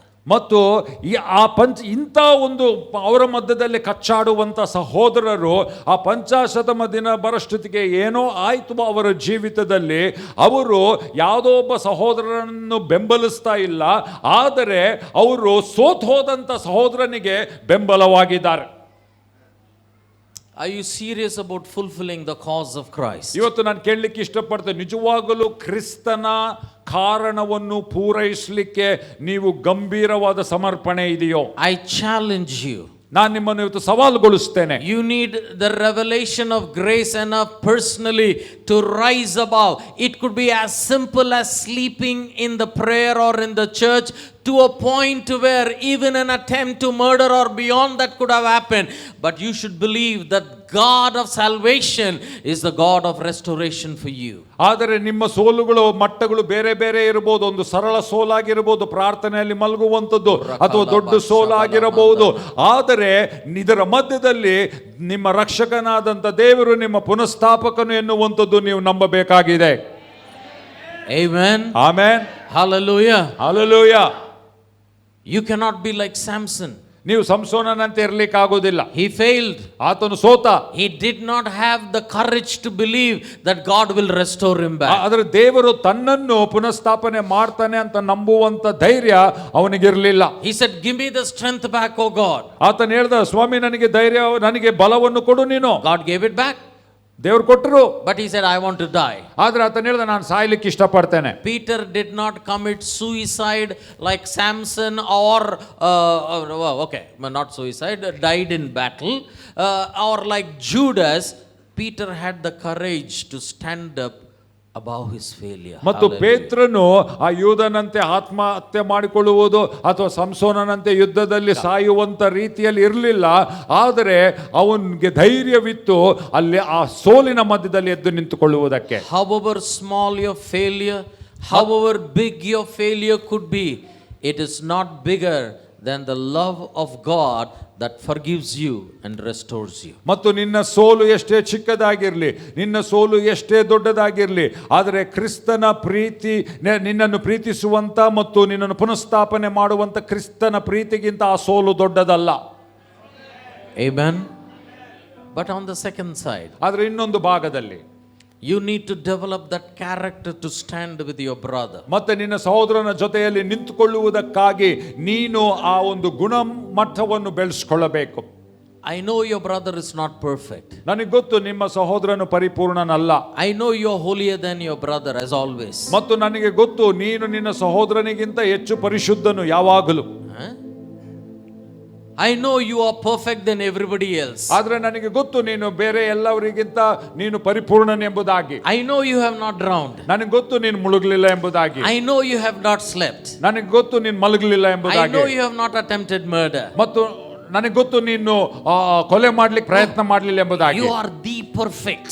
ನೀನು ಪರಿಪೂರ್ಣನಾಗಿದ್ದಿ. ನೀನು deceived believer. ಆದರೆ ನೀನು ವಂಚಿತನಾಗಿರುವಂತ ವಿಶ್ವಾಸಿ. Today what is destroying the cause of Christ? ಆದರೆ ಇವತ್ತು ಕ್ರಿಸ್ತನ ಕಾರಣವನ್ನು ಏನು ನಾಶನ ಮಾಡ್ತಾ ಇದೆ? The single personal ability for a fallen believer to believe in the restoration and the fulfillment power of Christ is become an impediment for the larger cause of Christ. ಮತ್ತು ಒಂದು ಬಿದ್ದಂತ ಸಹೋದರನು ಆತನು ಎದ್ದು ಕ್ರಿಸ್ತನ ಒಂದು ಧೈರ್ಯದಿಂದ ಏಳುವುದು ಮತ್ತು ಅದಾಗದೇ ಇರುವ ಕಾರಣದಿಂದ ದೊಡ್ಡ ಕಾರಣ ಅಂದ್ರೆ ಕ್ರಿಸ್ತನ ಕಾರಣಕ್ಕೆ ಇದು ಅಡ್ಡಿಯಾಗಿರುವಂತದ್ದಾಗಿದೆ. Amen. The second important, what is the biggest impediment is we are unable to love and forgive others as Christ loved and forgave us. ಮತ್ತು ಎರಡನೇದು ಏನಂತ ಹೇಳಿದ್ರೆ ಅಡಚಣೆ, ಯಾವ ರೀತಿಯಲ್ಲಿ ಕ್ರಿಸ್ತನು ನಮ್ಮನ್ನು ಪ್ರೀತಿಸಿ ಕ್ಷಮಿಸಿದನೋ ಆ ರೀತಿಯಲ್ಲಿ ಇತರರನ್ನು ಪ್ರೀತಿಸಿ ಕ್ಷಮಿಸದೇ ಇರುವಂತದ್ದು ಅಡಚಣೆಯಾಗಿದೆ. It is not easy to stand together. ಮತ್ತು ಜೊತೆಯಲ್ಲಿ ನಿಂತುಕೊಳ್ಳುವುದು ಸುಲಭವಲ್ಲ. It is not easy even for a husband and a wife to live together. ಮತ್ತು ಗಂಡ ಹೆಂಡತಿ ಜೊತೆಯಲ್ಲಿ ಇರುವಂತದ್ದು ಸುಲಭವಲ್ಲ. How much more when we come together for the cause of Christ. ಆದರೆ ಕ್ರಿಸ್ತನ ಕಾರಣಕ್ಕಾಗಿ ನಾವೆಲ್ಲರೂ ಜೊತೆ ಸೇರಿದಾಗ ಅದು ಸುಲಭವಾಗಿರುವುದಿಲ್ಲ. Ministers fighting among themselves. ಮತ್ತು ಸೇವಕರು ತಮ್ಮಲ್ಲಿ ತಾವು ಅವರು ಜಗಳಾಡುವುದು. Factionalism within the churches. ಸಭೆಗಳಲ್ಲೇ ಗುಂಪುಗಳು. Personal preferences, ವೈಯಕ್ತಿಕವಾದಂತ ಇಷ್ಟಗಳು, our own pride, ನಮ್ಮ ಸ್ವಂತ ಗರ್ವ, our own ego, ನಮ್ಮ ಸ್ವಂತ ನಮ್ಮದೇ ಆಗಬೇಕೆಂಬುದಾಗಿ, or our own clamor for name and fame, ನಮ್ಮ ಹೆಸರು ನಮ್ಮ ಪ್ರಸಿದ್ಧಕ್ಕಾಗಿ. What is getting affected? ಏನು ಅಲ್ಲಿ ಆದರೆ ಯಾವ್ದ್ರ ಮೇಲೆ ಪ್ರಭಾವ ಬೀರ್ತಾ ಇದೆ? The cause of Christ. ಕ್ರಿಸ್ತನ ಕಾರಣ ಅದರಿಂದ ಒಡೆತ ಬೀಳ್ತಾ ಇದೆ. Amen. Amen. I am telling you, I am committed to work with anybody. ಮತ್ತು ನಾನು ಸಮರ್ಪಿತನಾಗಿದ್ದೇನೆ ಯಾರ ಜೊತೆಗಾದರೂ ಕೆಲಸ ಮಾಡಲಿಕ್ಕಾಗಿ. Please don't listen to people's stories. ಮತ್ತು ದಯವಿಟ್ಟು ಜನರ ಕಥೆಗಳನ್ನು ನೀವು ಕೇಳಿಸಿಕೊಳ್ಳಬೇಡ್ರಿ. Don't look at them through your own eyes. ನಿನ್ನ ಸ್ವಂತ ದೃಷ್ಟಿಕೋನದಿಂದ ಕಣ್ಣಿನಿಂದ ನೀನು ನೋಡಬೇಡ. See them as Christ saw you. ಕ್ರಿಸ್ತನು ನಿನ್ನನ್ನು ನೋಡದಂತೆ ನೀನು ನೋಡು. If you and I develop this courage to rise above our personal failure, ಮತ್ತು ನಾವು ನಮ್ಮ ಒಂದು ವೈಯಕ್ತಿಕ ಸೋಲಿನಿಂದ ಈ ರೀತಿ ಏಳಲಿಕ್ಕೆ ನಾವು ಗುಣವನ್ನು ಧೈರ್ಯವನ್ನು ನಾವು ಕಂಡುಕೊಳ್ಳುವುದಾದರೆ, number 2, ಎರಡನೇದಾಗಿ I challenge you. ನಾನು ನಿಮಗೆ ಸವಾಲುಗೊಳಿಸ್ತೇನೆ. Disunity is easy. ಮತ್ತು ಐಕ್ಯತೆಯಲ್ಲಿ ಇಲ್ಲದೆ ಇರುವಂಥದ್ದು ವಿಭಜನೆ ಬಹಳ ಸುಲಭ. Pride is easy. ಗರ್ವ ಸುಲಭ. Humility ದೀನತೆ is a godly choice we make. ಅದು ದೈವಿಕ ಆಯ್ಕೆ, ನಾವು ಮಾಡುವಂತ ದೈವಿಕ ಆಯ್ಕೆ. Unity is a choice I make. ಮತ್ತು ಐಕ್ಯತೆಯಲ್ಲಿ ಇರುವುದಕ್ಕೆ ನಾನು ಮಾಡುವಂತ ಆಯ್ಕೆ ಅದಾಗಿದೆ. I must be willing to lay myself. ನನ್ನನ್ನು ನಾನು ಒಪ್ಪಿಸಿಕೊಡ್ಲಿಕ್ಕೆ ಸಿದ್ಧನಾಗಿರ್ಬೇಕು. Let me close with this. ಮತ್ತು ಇದನ್ನು ಹೇಳಿ ನಾನು ಮುಗಿಸ್ತೇನೆ. As a ministry, ಮತ್ತು ಒಂದು ಸೇವೆಯಾಗಿ we work with so many pastors and leaders. ಮತ್ತು ನಾವು ಅನೇಕ ಸಭಾಪಾಲಕರು ನಾಯಕರೊಟ್ಟಿಗೆ ನಾವು ಕೆಲಸ ಮಾಡ್ತೇವೆ. Different kinds of people. ಬೇರೆ ಬೇರೆ ವಿಧವಾದ ಜನರು. Africa, Africa, Uttar Pradesh, Uttar Pradesh, Nepal, Nepal, Karnataka. Karnataka. So many people call me and say, don't go with him, he is not right. ಅನೇಕರು ನನಗೆ ಫೋನ್ ಮಾಡಿ ಹೇಳ್ತಾರೆ, ಅವ್ರ ಜೊತೆಗೆ ಸೇರ್ಬೇಡ್ರಿ, ಅವ್ರು ಸರಿ ಇಲ್ಲ. I said, from when did anybody become perfect? ಮತ್ತು ನಾನು ಹೇಳಿದೆ, ಯಾವಾಗಿಂದ ಯಾರು ಪರಿಪೂರ್ಣವಾದಂಥ ವ್ಯಕ್ತಿ ಎಲ್ಲಿದ್ದಾರೆ ಎಂಬುದಾಗಿ. I not only have a courage to rise above my personal failure, ನನ್ನ ವೈಯಕ್ತಿಕ ಸೋಲಿನಿಂದ ಮೇಲಕ್ಕೆ ಏರುವುದಕ್ಕೆ ಮಾತ್ರ ಧೈರ್ಯ ನನಗಿಲ್ಲ. I have the character to stand with the fallen brother. ಆದರೆ ಒಂದು ತಪ್ಪಿದಂಥ ಸಹೋದರನ ಜೊತೆಯಲ್ಲಿ ನಿಂತುಕೊಳ್ಳುವುದಕ್ಕೆ ಗುಣಲಕ್ಷಣ ಇದೆ. I want to be a Jesus, I don't want to be a judge. ಮತ್ತು ನಾನು ಯೇಸು ಆಗ್ಲಿಕ್ಕೆ ಇಷ್ಟಪಡ್ತೇನೆ, ನ್ಯಾಯಾಧೀಶನಾಗ್ಲಿಕ್ಕೆ ನಾನು ಇಷ್ಟಪಡುವುದಿಲ್ಲ. And both of this is only for the cause of Christ. ಮತ್ತು ಇವೆರಡೂ ಕೂಡ ಆ ಕ್ರಿಸ್ತನ ಕಾರಣಕ್ಕಾಗಿಯೇ ಆಗಿದೆ. Amen. Amen. Shall we stand up in the presence of the Lord? ನಾವೆಲ್ಲೂ ಕರ್ತನ ಸನ್ನಿಧಾನದಲ್ಲಿ ನಿಂತುಕೊಳ್ಳೋಣ ಪ್ರಿಯರೇ. Thank you Lord Jesus. Hallelujah, hallelujah. Rukhola Bashandane. As you stand up, I sense the presence of the Lord here. ಮತ್ತು ನಾವೆಲ್ಲರೂ ಇಲ್ಲಿ ನಿಂತಿರುವಾಗ ಕರ್ತನ ಸನ್ನಿಧಾನವನ್ನು ನಾನು ಅನುಭವಿಸ್ತಾ ಇದ್ದೇನೆ. My young brothers, ನನ್ನ ಯೌವನ ಸಹೋದರರೇ, teenage sons and daughters, ಮತ್ತು ಯುವಕರೇ, seasoned believers. ಮತ್ತು ಬಹಳ ಕಾಲದಿಂದ ವಿಶ್ವಾಸಿಗಳಾಗಿರೋರೆ. 2 Timothy 1:9 the Bible says. 2 Timothy 1:9 ದೇವರ ವಾಕ್ಯ ಹೇಳ್ತದೆ. Even before the creation of the entire world, God had determined his purpose for you. ಮತ್ತು ಲೋಕದ ಉತ್ಪತ್ತಿ ಆಗುವ ಮುಂಚೆಯೇ ದೇವರು ತನ್ನ ಉದ್ದೇಶವನ್ನು ನಿಮ್ಮ ಕಡೆ ನೇಮಿಸಿದ್ದನು. We live for Christ. ಮತ್ತು ನಾವು ಕ್ರಿಸ್ತನಿಗಾಗಿ ಜೀವಿಸುವವರಾಗಿದ್ದೇವೆ. But now I am going to also live equally for the cause of Christ. ಆದರೆ ಈಗ ನಾವು ಆ ಕ್ರಿಸ್ತನ ಕಾರಣಕ್ಕಾಗಿ ಕೂಡ ನಾವು ಜೀವಿಸುವವರಾಗಿದ್ದೇವೆ. Do I need to rise above my own rejections, my own judgments, my own failures? ನನ್ನನ್ನು ನಾನು ತಿರಸ್ಕರಿಸಿದ ಸಂಗತಿಯಿಂದ ನಾನು ಹೇಳಬೇಕೋ, ನಾನು ನ್ಯಾಯಾಧೀಶ, ನನ್ನ ಮೇಲೆ ನಾನು ನ್ಯಾಯವನ್ನು ತೀರ್ಪಿಸಿಕೊಂಡಿರುವಂಥ ಸಂಗತಿಯಿಂದ ನಾನು ಹೇಳಬೇಕೆ? Years ago I heard an interview of Oral Roberts. ಮತ್ತು ಎಷ್ಟೋ ವರ್ಷಗಳ ಹಿಂದೆ ಓರಲ್ ರಾಬರ್ಟ್ಸ್ ದೇವರ ಸೇವಕರ ಒಂದು ಇಂಟರ್ವ್ಯೂ ಅನ್ನು ನಾನು ನೋಡಿದೆ. He said, he was speaking to Benny Hinn. He said, Benny, we all have failed. ಮತ್ತು ಅವರು ಬೆನಿಯನ್ ಹತ್ರ ಮಾತಾಡ್ತಿದ್ರು. ಅವರು ಹೇಳಿದ್ರು, ನಾವೆಲ್ಲರೂ ಸೋತಿದ್ದೇವೆ. There is nobody perfect. ಯಾರು ಪರಿಪೂರ್ಣರಲ್ಲ, only Christ is. ಕ್ರಿಸ್ತನು ಮಾತ್ರ. In the light of his love, ಆತನ ಒಂದು ಪ್ರೀತಿಯಲ್ಲಿ, in the light of his restoration power, ಮತ್ತು ಆತನ ಒಂದು ಪುನಃಸ್ಥಾಪನೆಯ ಶಕ್ತಿಯಲ್ಲಿ, oh, God has invested himself into you. ದೇವರು ತನ್ನನ್ನು ತಾನು ನಿಮ್ಮಲ್ಲಿ ಹಾಕಿದ್ದಾನೆ. Rise above that personal failure in the name of Jesus. ನಿಮ್ಮ ವೈಯಕ್ತಿಕ ಸೋಲಿನಿಂದ ನೀವು ಹೇಳಿರಿ ಯೇಸುವಿನ ನಾಮದಲ್ಲಿ. You are not a good for nothing. ಮತ್ತು ನೀನು ಕೆಲಸಕ್ಕೆ ಬಾರದವನು, ಯಾವ ಕೆಲಸಕ್ಕೆ You ಬಾರದವನಲ್ಲ. are not a failure. ನೀನು ಸೋಲು ಅಲ್ಲ. You are the very image of God. ನೀನು ದೇವರ ಸ್ವರೂಪವಾಗಿದ್ದಿ. God has forgiven you. ದೇವರನ್ನು ಕ್ಷಮಿಸಿದ್ದಾನೆ. Rise above in the name of Jesus. ಮತ್ತು ನೀನು ಯೇಸುವಿನ ನಾಮದಲ್ಲಿ ಹೇಳು.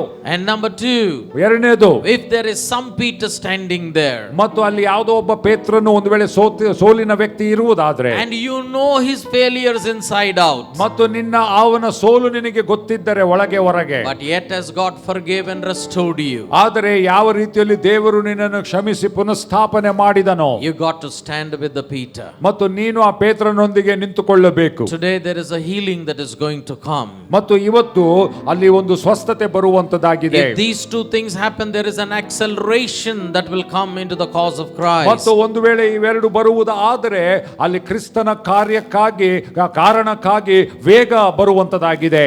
Are you going to tell today to God, ಇವತ್ತು ನೀವು ದೇವರಿಗೆ ಹೇಳುವವರಾಗಿದ್ದೀರೋ, as much as I am surrendered to Christ, ನಾನು ಎಷ್ಟರವರೆಗೆ ಕ್ರಿಸ್ತನಿಗೆ ನಾನು ಸಮರ್ಪಿತನಾಗಿದ್ದೇನೋ, so much I will be surrendered to the cause of Christ. ನಾನು ಅದೇ ಮಟ್ಟಕ್ಕೆ ಕ್ರಿಸ್ತನ ಒಂದು ಕಾರಣಕ್ಕೆ ಕೂಡ ಸಮರ್ಪಿತನಾಗಿದ್ದೇನೆ. Such people, raise up your hands. I want to pray for you. ಅಂತ ಜನರು ದಯವಿಟ್ಟು ನಿಮ್ಮ ಕೈಗಳನ್ನು ಮೇಲೆ ಕೆತ್ತಿರಿ, ನಾನು ನಿಮಗಾಗಿ ಪ್ರಾರ್ಥನೆ ಮಾಡಲಿಕ್ಕೆ ಇಷ್ಟಪಡುವವನಾಗಿದ್ದೇನೆ. And as you raise your hand up, I pray the presence of the Holy Spirit will come upon you in a new way. ಮತ್ತು ನೀವು ನಿಮ್ಮ ಕೈಯನ್ನು ಮೇಲೆ ಕೆತ್ತುವಾಗ ನಾನು ಪ್ರಾರ್ಥನೆ ಮಾಡ್ತೇನೆ, ಕರ್ತನ ಸನ್ನಿಧಾನವು, ಪವಿತ್ರಾತ್ಮನ ಸನ್ನಿಧಾನ ಒಂದು ಹೊಸ ರೀತಿಯಲ್ಲಿ ನಿಮ್ಮ ಮೇಲೆ ಬರುವಂತೆ. Peter, after resurrection, also left everything, went back to his profession of fishing. ಮತ್ತು ಪೇತ್ರನು ಪುನರುತ್ಥಾನನಾದ ಮೇಲೆ ಕೂಡ ತನ್ನ ಒಂದು ಕರೆಯನ್ನು ಬಿಟ್ಟು ಆತನು ಮೀನಿಡಲಿಕ್ಕೆ ಹೋದನು. But Jesus waited for him on the banks of on the shores of the sea. ಆದ್ರೆ ಯೇಸು ಸ್ವಾಮಿ ಆ ಒಂದು ದಡದಲ್ಲಿ ಕಾಯ್ತಾ ಇದ್ದನು. Christ is waiting to restore you. ಕ್ರಿಸ್ತನು ನಿನ್ನನ್ನು ಪುನಃಸ್ಥಾಪನೆ ಮಾಡಲಿಕ್ಕೆ ಕಾಯ್ತಾ ಇದ್ದಾನೆ. His love for you is bigger than your failures. ಮತ್ತು ನಿನ್ನ ಸೋಲಿಗಿಂತ ಆತನ ಪ್ರೀತಿಯು ಅದು ದೊಡ್ಡದಾಗಿದೆ. Today God is going to rebuild you, restore you, that you will have the courage not only to stand and preach, but to rise above your own failures. ಆದರೆ ಇವತ್ತು ನಿಮ್ಮನ್ನು ಪುನಃಸ್ಥಾಪನೆ ಮಾಡಲಿಕ್ಕೆ ಕಟ್ಟಲಿಕ್ಕೆ ಆತನು ಸಿದ್ಧನಾಗಿದ್ದೇನೆ. ನಿಮ್ಮ ಸೋಲಿನಿಂದ ಮಾತ್ರ ನೀವು ಹೇಳುವುದಲ್ಲ, ಆದರೆ ಎದ್ದು ನಿಂತು ನೀನು ಆತನ ಸುವಾರ್ತೆಯನ್ನು ಸಾರಲಿಕ್ಕೆ. As much as we need the courage, we need the character to stand together. ಮತ್ತು ನಮಗೆ ಎಷ್ಟರವರೆಗೆ ಧೈರ್ಯ ಬೇಕೋ ಅದರ ಜೊತೆಯಲ್ಲಿ ನಾವು ಜೊತೆಗೆ ನಿಲ್ಲಕ್ಕೆ ನಮಗೆ ಗುಣಲಕ್ಷಣ ಬೇಕು. Who is it that you need to forgive today? ಇವತ್ತು ನೀನು ಯಾರನ್ನು ಕ್ಷಮಿಸಬೇಕಾಗಿದೆ ಪ್ರಿಯರೇ? Who is it that you need to stand together today? ನೀನು ಇವತ್ತು ಯಾರ ಜೊತೆಯಲ್ಲಿ ನಿಲ್ಲಬೇಕಾಗಿದೆ? As Christ forgave you and trusted you, you got to do that. ಮತ್ತು ಯಾವ ರೀತಿಯಲ್ಲಿ ಕ್ರಿಸ್ತನು ನಿನ್ನನ್ನು ಕ್ಷಮಿಸಿದನೋ ಆ ರೀತಿಯಲ್ಲಿ ನೀನು ಮಾಡಬೇಕಾಗಿದೆ. Take a minute or two, open your mouth. Maybe you need to reconcile, maybe you need to build a bridge that you have burned. But come on, today for the cause of Christ we need to stand together. ಮತ್ತು ಇವತ್ತು ಕೆಲವು ಕ್ಷಣಗಳನ್ನು ತೆಗೆದುಕೊಳ್ಳಿರಿ. ಯಾರನ್ನು ನೀವು ಕ್ಷಮಿಸಬೇಕು ಮತ್ತು ಯಾರ ಜೊತೆಗೆ ನಿಲ್ಲಬೇಕು, ಕ್ರಿಸ್ತನ ಒಂದು ಕಾರಣಕ್ಕಾಗಿ ನಾವು ಸಮರ್ಪಣೆಗಳನ್ನು ಮಾಡೋಣ. For the sake of the cause of Christ, ಕ್ರಿಸ್ತನ ಕಾರಣಕ್ಕಾಗಿ ಸಮರ್ಪಣೆಗಳನ್ನು ಮಾಡೋಣ. For the sake of the cause of Christ, ಕ್ರಿಸ್ತನ ಕಾರಣಕ್ಕಾಗಿ. Bible is full of people who have died for the cause of God. ಮತ್ತು ದೇವರ ವಾಕ್ಯದಲ್ಲಿ ಬೈಬಲ್ ಅಲ್ಲಿ ನಾವು ನೋಡ್ತೇವೆ, ಕ್ರಿಸ್ತನ ಕಾರಣಕ್ಕಾಗಿ ಪ್ರಾಣ ಕೊಟ್ಟಂತ ಜನರು ಅನೇಕರಿದ್ದಾರೆ. The history after the Bible and the contemporary history is resplendent with people who have stood and lived and died for the cause of Christ. Bible ಆದ ನಂತರ ಇರುವಂತ ಇತಿಹಾಸ ಮತ್ತು ಈಗಿರುವಂತಹ ಸಂಗತಿಗಳು ಅನೇಕ ಜನರಿದ್ದಾರೆ, ಅಸಂಖ್ಯಾತರು ದೇವರ ಕಾರಣಕ್ಕಾಗಿ, ಕ್ರಿಸ್ತನ ಕಾರಣಕ್ಕಾಗಿ ಪ್ರಾಣ ಕೊಟ್ಟವರು. What about you today? ಇವತ್ತು ನಿನ್ನ ಬಗ್ಗೆ ಏನಾಗಿದೆ? Is the cause of Christ a mere convenience to you? ಮತ್ತು ಕ್ರಿಸ್ತನ ಕಾರಣ ಇದು ಬರೀ ನಿಮಗೆ ಅನುಕೂಲತೆಯ ಮಟ್ಟಕ್ಕೆ ಮಾತ್ರ ಆಗಿದೆಯಾ? Or is it a mere comfort to you? ಆದ್ರೆ ಇದು ನಿನ್ನ ಬರೀ ಅನುಕೂಲಕ್ಕೆ ಮಾತ್ರ ಆಗಿದೆಯಾ? But are you going to rise above yourself? ಆದ್ರೆ ನಿನ್ನನ್ನು ಮೀರಿ ನೀನು ಮೇಲಕ್ಕೆ ಏಳುವವನಾಗಿದ್ಯೋ? Rise above everything that is there, attraction or a distraction. ಅದು ಯಾವುದೇ ಆಕರ್ಷಣೆ ಇರಬಹುದು ಅಥವಾ ನಿನ್ನನ್ನು ನಿನ್ನ ಗುರಿಯಿಂದ ತಪ್ಪುವಂತೆ ಮಾಡುವಂತದ್ದು, ಅದಕ್ಕಿಂತ ಮೇಲೆ ನೀನು ಏಳು. But from today, ಆದ್ರೆ ಇವತ್ತಿನಿಂದ, from now, ಈಗಿಂದ I will live willing even to be die for the cause of Christ. ಆದ್ರೆ ನಾನು ಕ್ರಿಸ್ತನ ಒಂದು ಕಾರಣಕ್ಕಾಗಿ ಸಾಯುವುದಕ್ಕಾಗಿ ಕೂಡ ನಾನು ಸಿದ್ಧನಾಗಿದ್ದೇನೆ. I am going to live for the cause of Christ. ನಾನು ಕ್ರಿಸ್ತನ ಕಾರಣಕ್ಕಾಗಿ ನಾನು ಜೀವಿಸಲಿಕ್ಕೆ ಸಿದ್ಧನಾಗಿದ್ದೇನೆ. Even if it means death for the cause of Christ. Christ. ಕ್ರಿಸ್ತನ ಕಾರಣಕ್ಕಾಗಿ ಮರಣವೂ ಆದ್ರೂ ಸರಿ, I am ready. ನಾನು ಸಿದ್ಧನಾಗಿದ್ದೇನೆ. Be it a prayer, ಇದು ನಿನ್ನ ಪ್ರಾರ್ಥನೆ ಆಗಿರ್ಲಿ, even if it is a pure prayer, ಅದು ಬರೀ ಒಂದು ಪ್ರಾರ್ಥನೆ ಕೂಡ ಆಗಿರಬಹುದು, or it could be a preaching the gospel, ಅದು ಸುವಾರ್ತೆ ಸಾರುವಂತದ್ದಾಗಿರಬಹುದು, or it could be giving to the cause of ಅದು Christ. ಕ್ರಿಸ್ತನ ಕಾರಣಕ್ಕಾಗಿ ಕೊಡುವಂತದ್ದಾಗಿರಬಹುದು. I shall live being willing to die for the cause of Christ. ಮತ್ತು ಕ್ರಿಸ್ತನ ಕಾರಣಕ್ಕಾಗಿ ಸಾಯುವುದಕ್ಕಾಗಿ ಸಿದ್ಧ ಮನಸ್ಸಿನಿಂದ ಕ್ರಿಸ್ತನ ಕಾರಣಕ್ಕಾಗಿ ನಾನು ಜೀವಿಸುತ್ತೇನೆ. Open your mouth and pray in your own words. ಮತ್ತು ನಿಮ್ಮ ಬಾಯಿಗಳನ್ನು ತೆಗೆದು ನಿಮ್ಮ ಸ್ವಂತ ಭಾಷೆಯಲ್ಲಿ ದೇವರ ಹತ್ರ ನೀವು ಮಾತನಾಡಿರಿ. God has invested himself into you. ದೇವರು ತನ್ನನ್ನು ತಾನು ನಿಮ್ಮಲ್ಲಿ ಆತನು ಹಾಕಿದ್ದಾನೆ. ಪ್ರಿಯರೇ, You are the hope of the dying world. ನೀವು ಸಾಯುವಂತ ನಶಿಸಿ ಹೋಗುವಂತ ಲೋಕಕ್ಕೆ ನೀವೇ ನಿರೀಕ್ಷೆ. We are the hope of the dying world. ಸಾಯುವಂತ ಲೋಕಕ್ಕೆ ನಾವೇ ನಿರೀಕ್ಷೆ. Come on, rise above your failure. ಓ ನಿಮ್ಮ ಸೋಲನ್ನು ಮೀರಿ ಏಳರಿ. Rise above others' failures. ಓ ಇತರರ ಸೋಲನ್ನು ಮೀರಿ ಏಳಿರಿ. Because the cause is more important than you.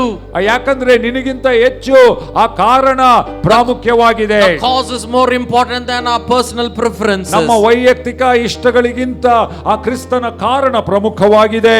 Today, ಇವತ್ತು I will lay down everything for the cause of Christ. ಎಲ್ಲವನ್ನು ನಿನ್ನ ಕ್ರಿಸ್ತನ ಕಾರಣಕ್ಕಾಗಿ ನಾನು ಕೆಳಗಾಗಿ ಇಡುತ್ತೇನೆ. Open your mouth and say it to the Lord as I pray for you. ಮತ್ತು ನಾನು ನಿಮಗಾಗಿ ಪ್ರಾರ್ಥಿಸುವಾಗ ನೀವು ಬಾಯಿ ತೆಗೆದು ಪ್ರಾರ್ಥಿಸಿರಿ. Restorations are happening. ಓ ಇಲ್ಲಿ ಪುನಃಸ್ಥಾಪನೆ ಆಗ್ತಾ ಇದೆ. People are rising up and standing like Peter did in the name of Jesus. ಯಾವ ರೀತಿಯಲ್ಲಿ ಪೇತ್ರನು ಎದ್ದು ನಿಂತುಕೊಂಡನೋ ಆ ರೀತಿಯಲ್ಲಿ ಜನರು ಎದ್ದು ನಿಂತುಕೊಳ್ತಾ ಇದ್ದಾರೆ. Father, in the name of the Lord Jesus, ತಂದೆಯಾದ ದೇವರೇ, ಕರ್ತನಾಗಿರುವ ಯೇಸುವಿನ ನಾಮದಲ್ಲಿ your word creates, ನಿನ್ನ ವಾಕ್ಯವು ಸೃಷ್ಟಿಸುತ್ತದೆ, your word restores, ನಿನ್ನ ವಾಕ್ಯ ಪುನಃಸ್ಥಾಪನೆ ಮಾಡ್ತದೆ, your word fulfills. ನಿನ್ನ ವಾಕ್ಯ ಪರಿಪೂರ್ಣಗೊಳಿಸುತ್ತದೆ. I pray today for a restoration to happen in the name of Jesus. ಇವತ್ತು ಯೇಸು ಕ್ರಿಸ್ತನ ನಾಮದಲ್ಲಿ ಕರ್ತನೆ ಪುನಃಸ್ಥಾಪನೆ ಆಗ್ಲಿಕ್ಕೆ ನಾನು ಘೋಷಿಸ್ತೇನೆ. I pray people will receive the courage, ಮತ್ತು ಜನರು ಧೈರ್ಯವನ್ನು ಹೊಂದಿಕೊಳ್ಳುವಂತೆ, courage to rise above their personal failure. ಅವರ ವೈಯಕ್ತಿಕ ಸೋಲುಗಳನ್ನು ಮೀರಿ ಏಳುವುದಕ್ಕೆ ಧೈರ್ಯ ಸ್ವಾಮಿ. And this comes from your love. ಇದು ನಿನ್ನ ಪ್ರೀತಿಯಿಂದ ಬರ್ತದೆ. This courage comes from the knowledge of your grace. ನಿನ್ನ ಒಂದು ಕೃಪೆಯ ಜ್ಞಾನದಿಂದ ಬರ್ತದೆ. Let it rise, I pray, in the name of Jesus. ಮತ್ತು ಎದ್ದು ಏಳಲಿ ಯೇಸು ಕ್ರಿಸ್ತನ ನಾಮದಲ್ಲಿ. At the same time, ಅದೇ ಸಮಯದಲ್ಲಿ give us the grace, the character that the apostles had on the day of Pentecost. ಆದರೆ ಪಂಚಾಶತಮ ದಿನದಲ್ಲಿ ಅಪೊಸ್ತಲರಿಗೆ ಒಂದು ಗುಣ ಮತ್ತು ಕೃಪೆ ಇತ್ತು. That your cause is more important than another man's failure. ಮತ್ತು ಇನ್ನೊಬ್ಬ ವ್ಯಕ್ತಿಯ ಸೋಲಿಗಿಂತ ಕ್ರಿಸ್ತನ ಕಾರಣ ಮಹತ್ತಾದದೆಂಬುದಾಗಿ. The cause of Christ is more important than my personal ego or preference. ಮತ್ತು ಕ್ರಿಸ್ತನ ಕಾರಣ ನನ್ನ ಸ್ವಂತ ಇಚ್ಛೆಗಳಿಗಿಂತ ಹೆಚ್ಚಿನದು ಎಂಬುದಾಗಿ. I will live even to die for the cause of Christ. ಕ್ರಿಸ್ತನ ಕಾರಣಕ್ಕಾಗಿ ಸಾಯುವುದಕ್ಕಾಗಿ ಕೂಡ ನಾನು ಜೀವಿಸುತ್ತೇನೆ. I make a new commitment. ನಾನು ಒಂದು ಹೊಸ ಸಮರ್ಪಣೆ ಮಾಡುತ್ತೇನೆ ಯೇಸುವಿಗಾಗಿ. ಯೇಸುವಿಗಾಗಿ.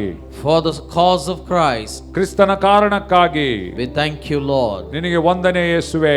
We give you all the glory. ನಿಮಗೆಲ್ಲ ಮಹಿಮೆ ಸಲ್ಲಿಸ್ತೇವೆ. In Jesus' name we pray. ಯೇಸುವಿನ ನಾಮದಲ್ಲಿ ಪ್ರಾರ್ಥಿಸುತ್ತೇವೆ. And everybody said after me. ಎಲ್ಲರೂ ನನ್ನಿಂದ ಹೇಳಲಿ. Amen. Amen. Amen. Amen. Amen. Amen. ಜೋರಾಗಿ ಚಪ್ಪಲ್ ತಟ್ಟಿ ದೇವರಿಗೆ ಸ್ತೋತ್ರ ಸಲ್ಲಿಸಿರಿ ಪ್ರಿಯರೇ. Amen.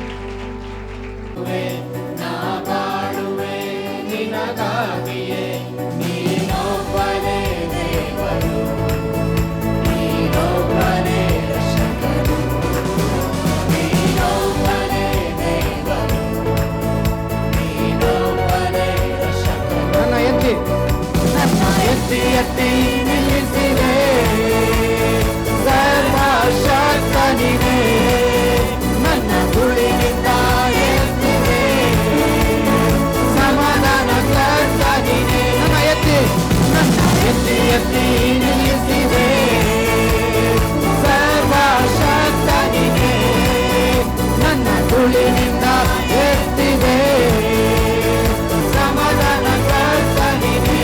Hallelujah. Hallelujah. Hallelujah. Hallelujah. Hallelujah. Hallelujah. Hallelujah. Hallelujah. Hallelujah.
ಅಬ್ರಹಾಮನ ಆಶೀರ್ವಾದ ಕ್ರಿಸ್ತನಿಂದಲೇ ದೊರಕಿತು.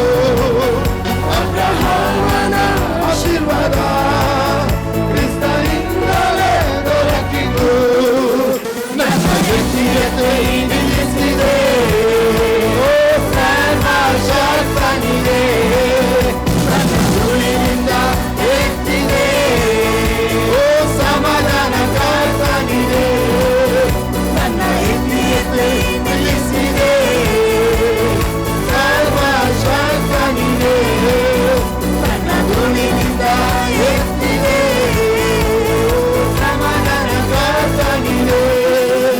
Hallelujah, hallelujah, hallelujah, hallelujah, hallelujah, hallelujah, hallelujah, hallelujah, hallelujah.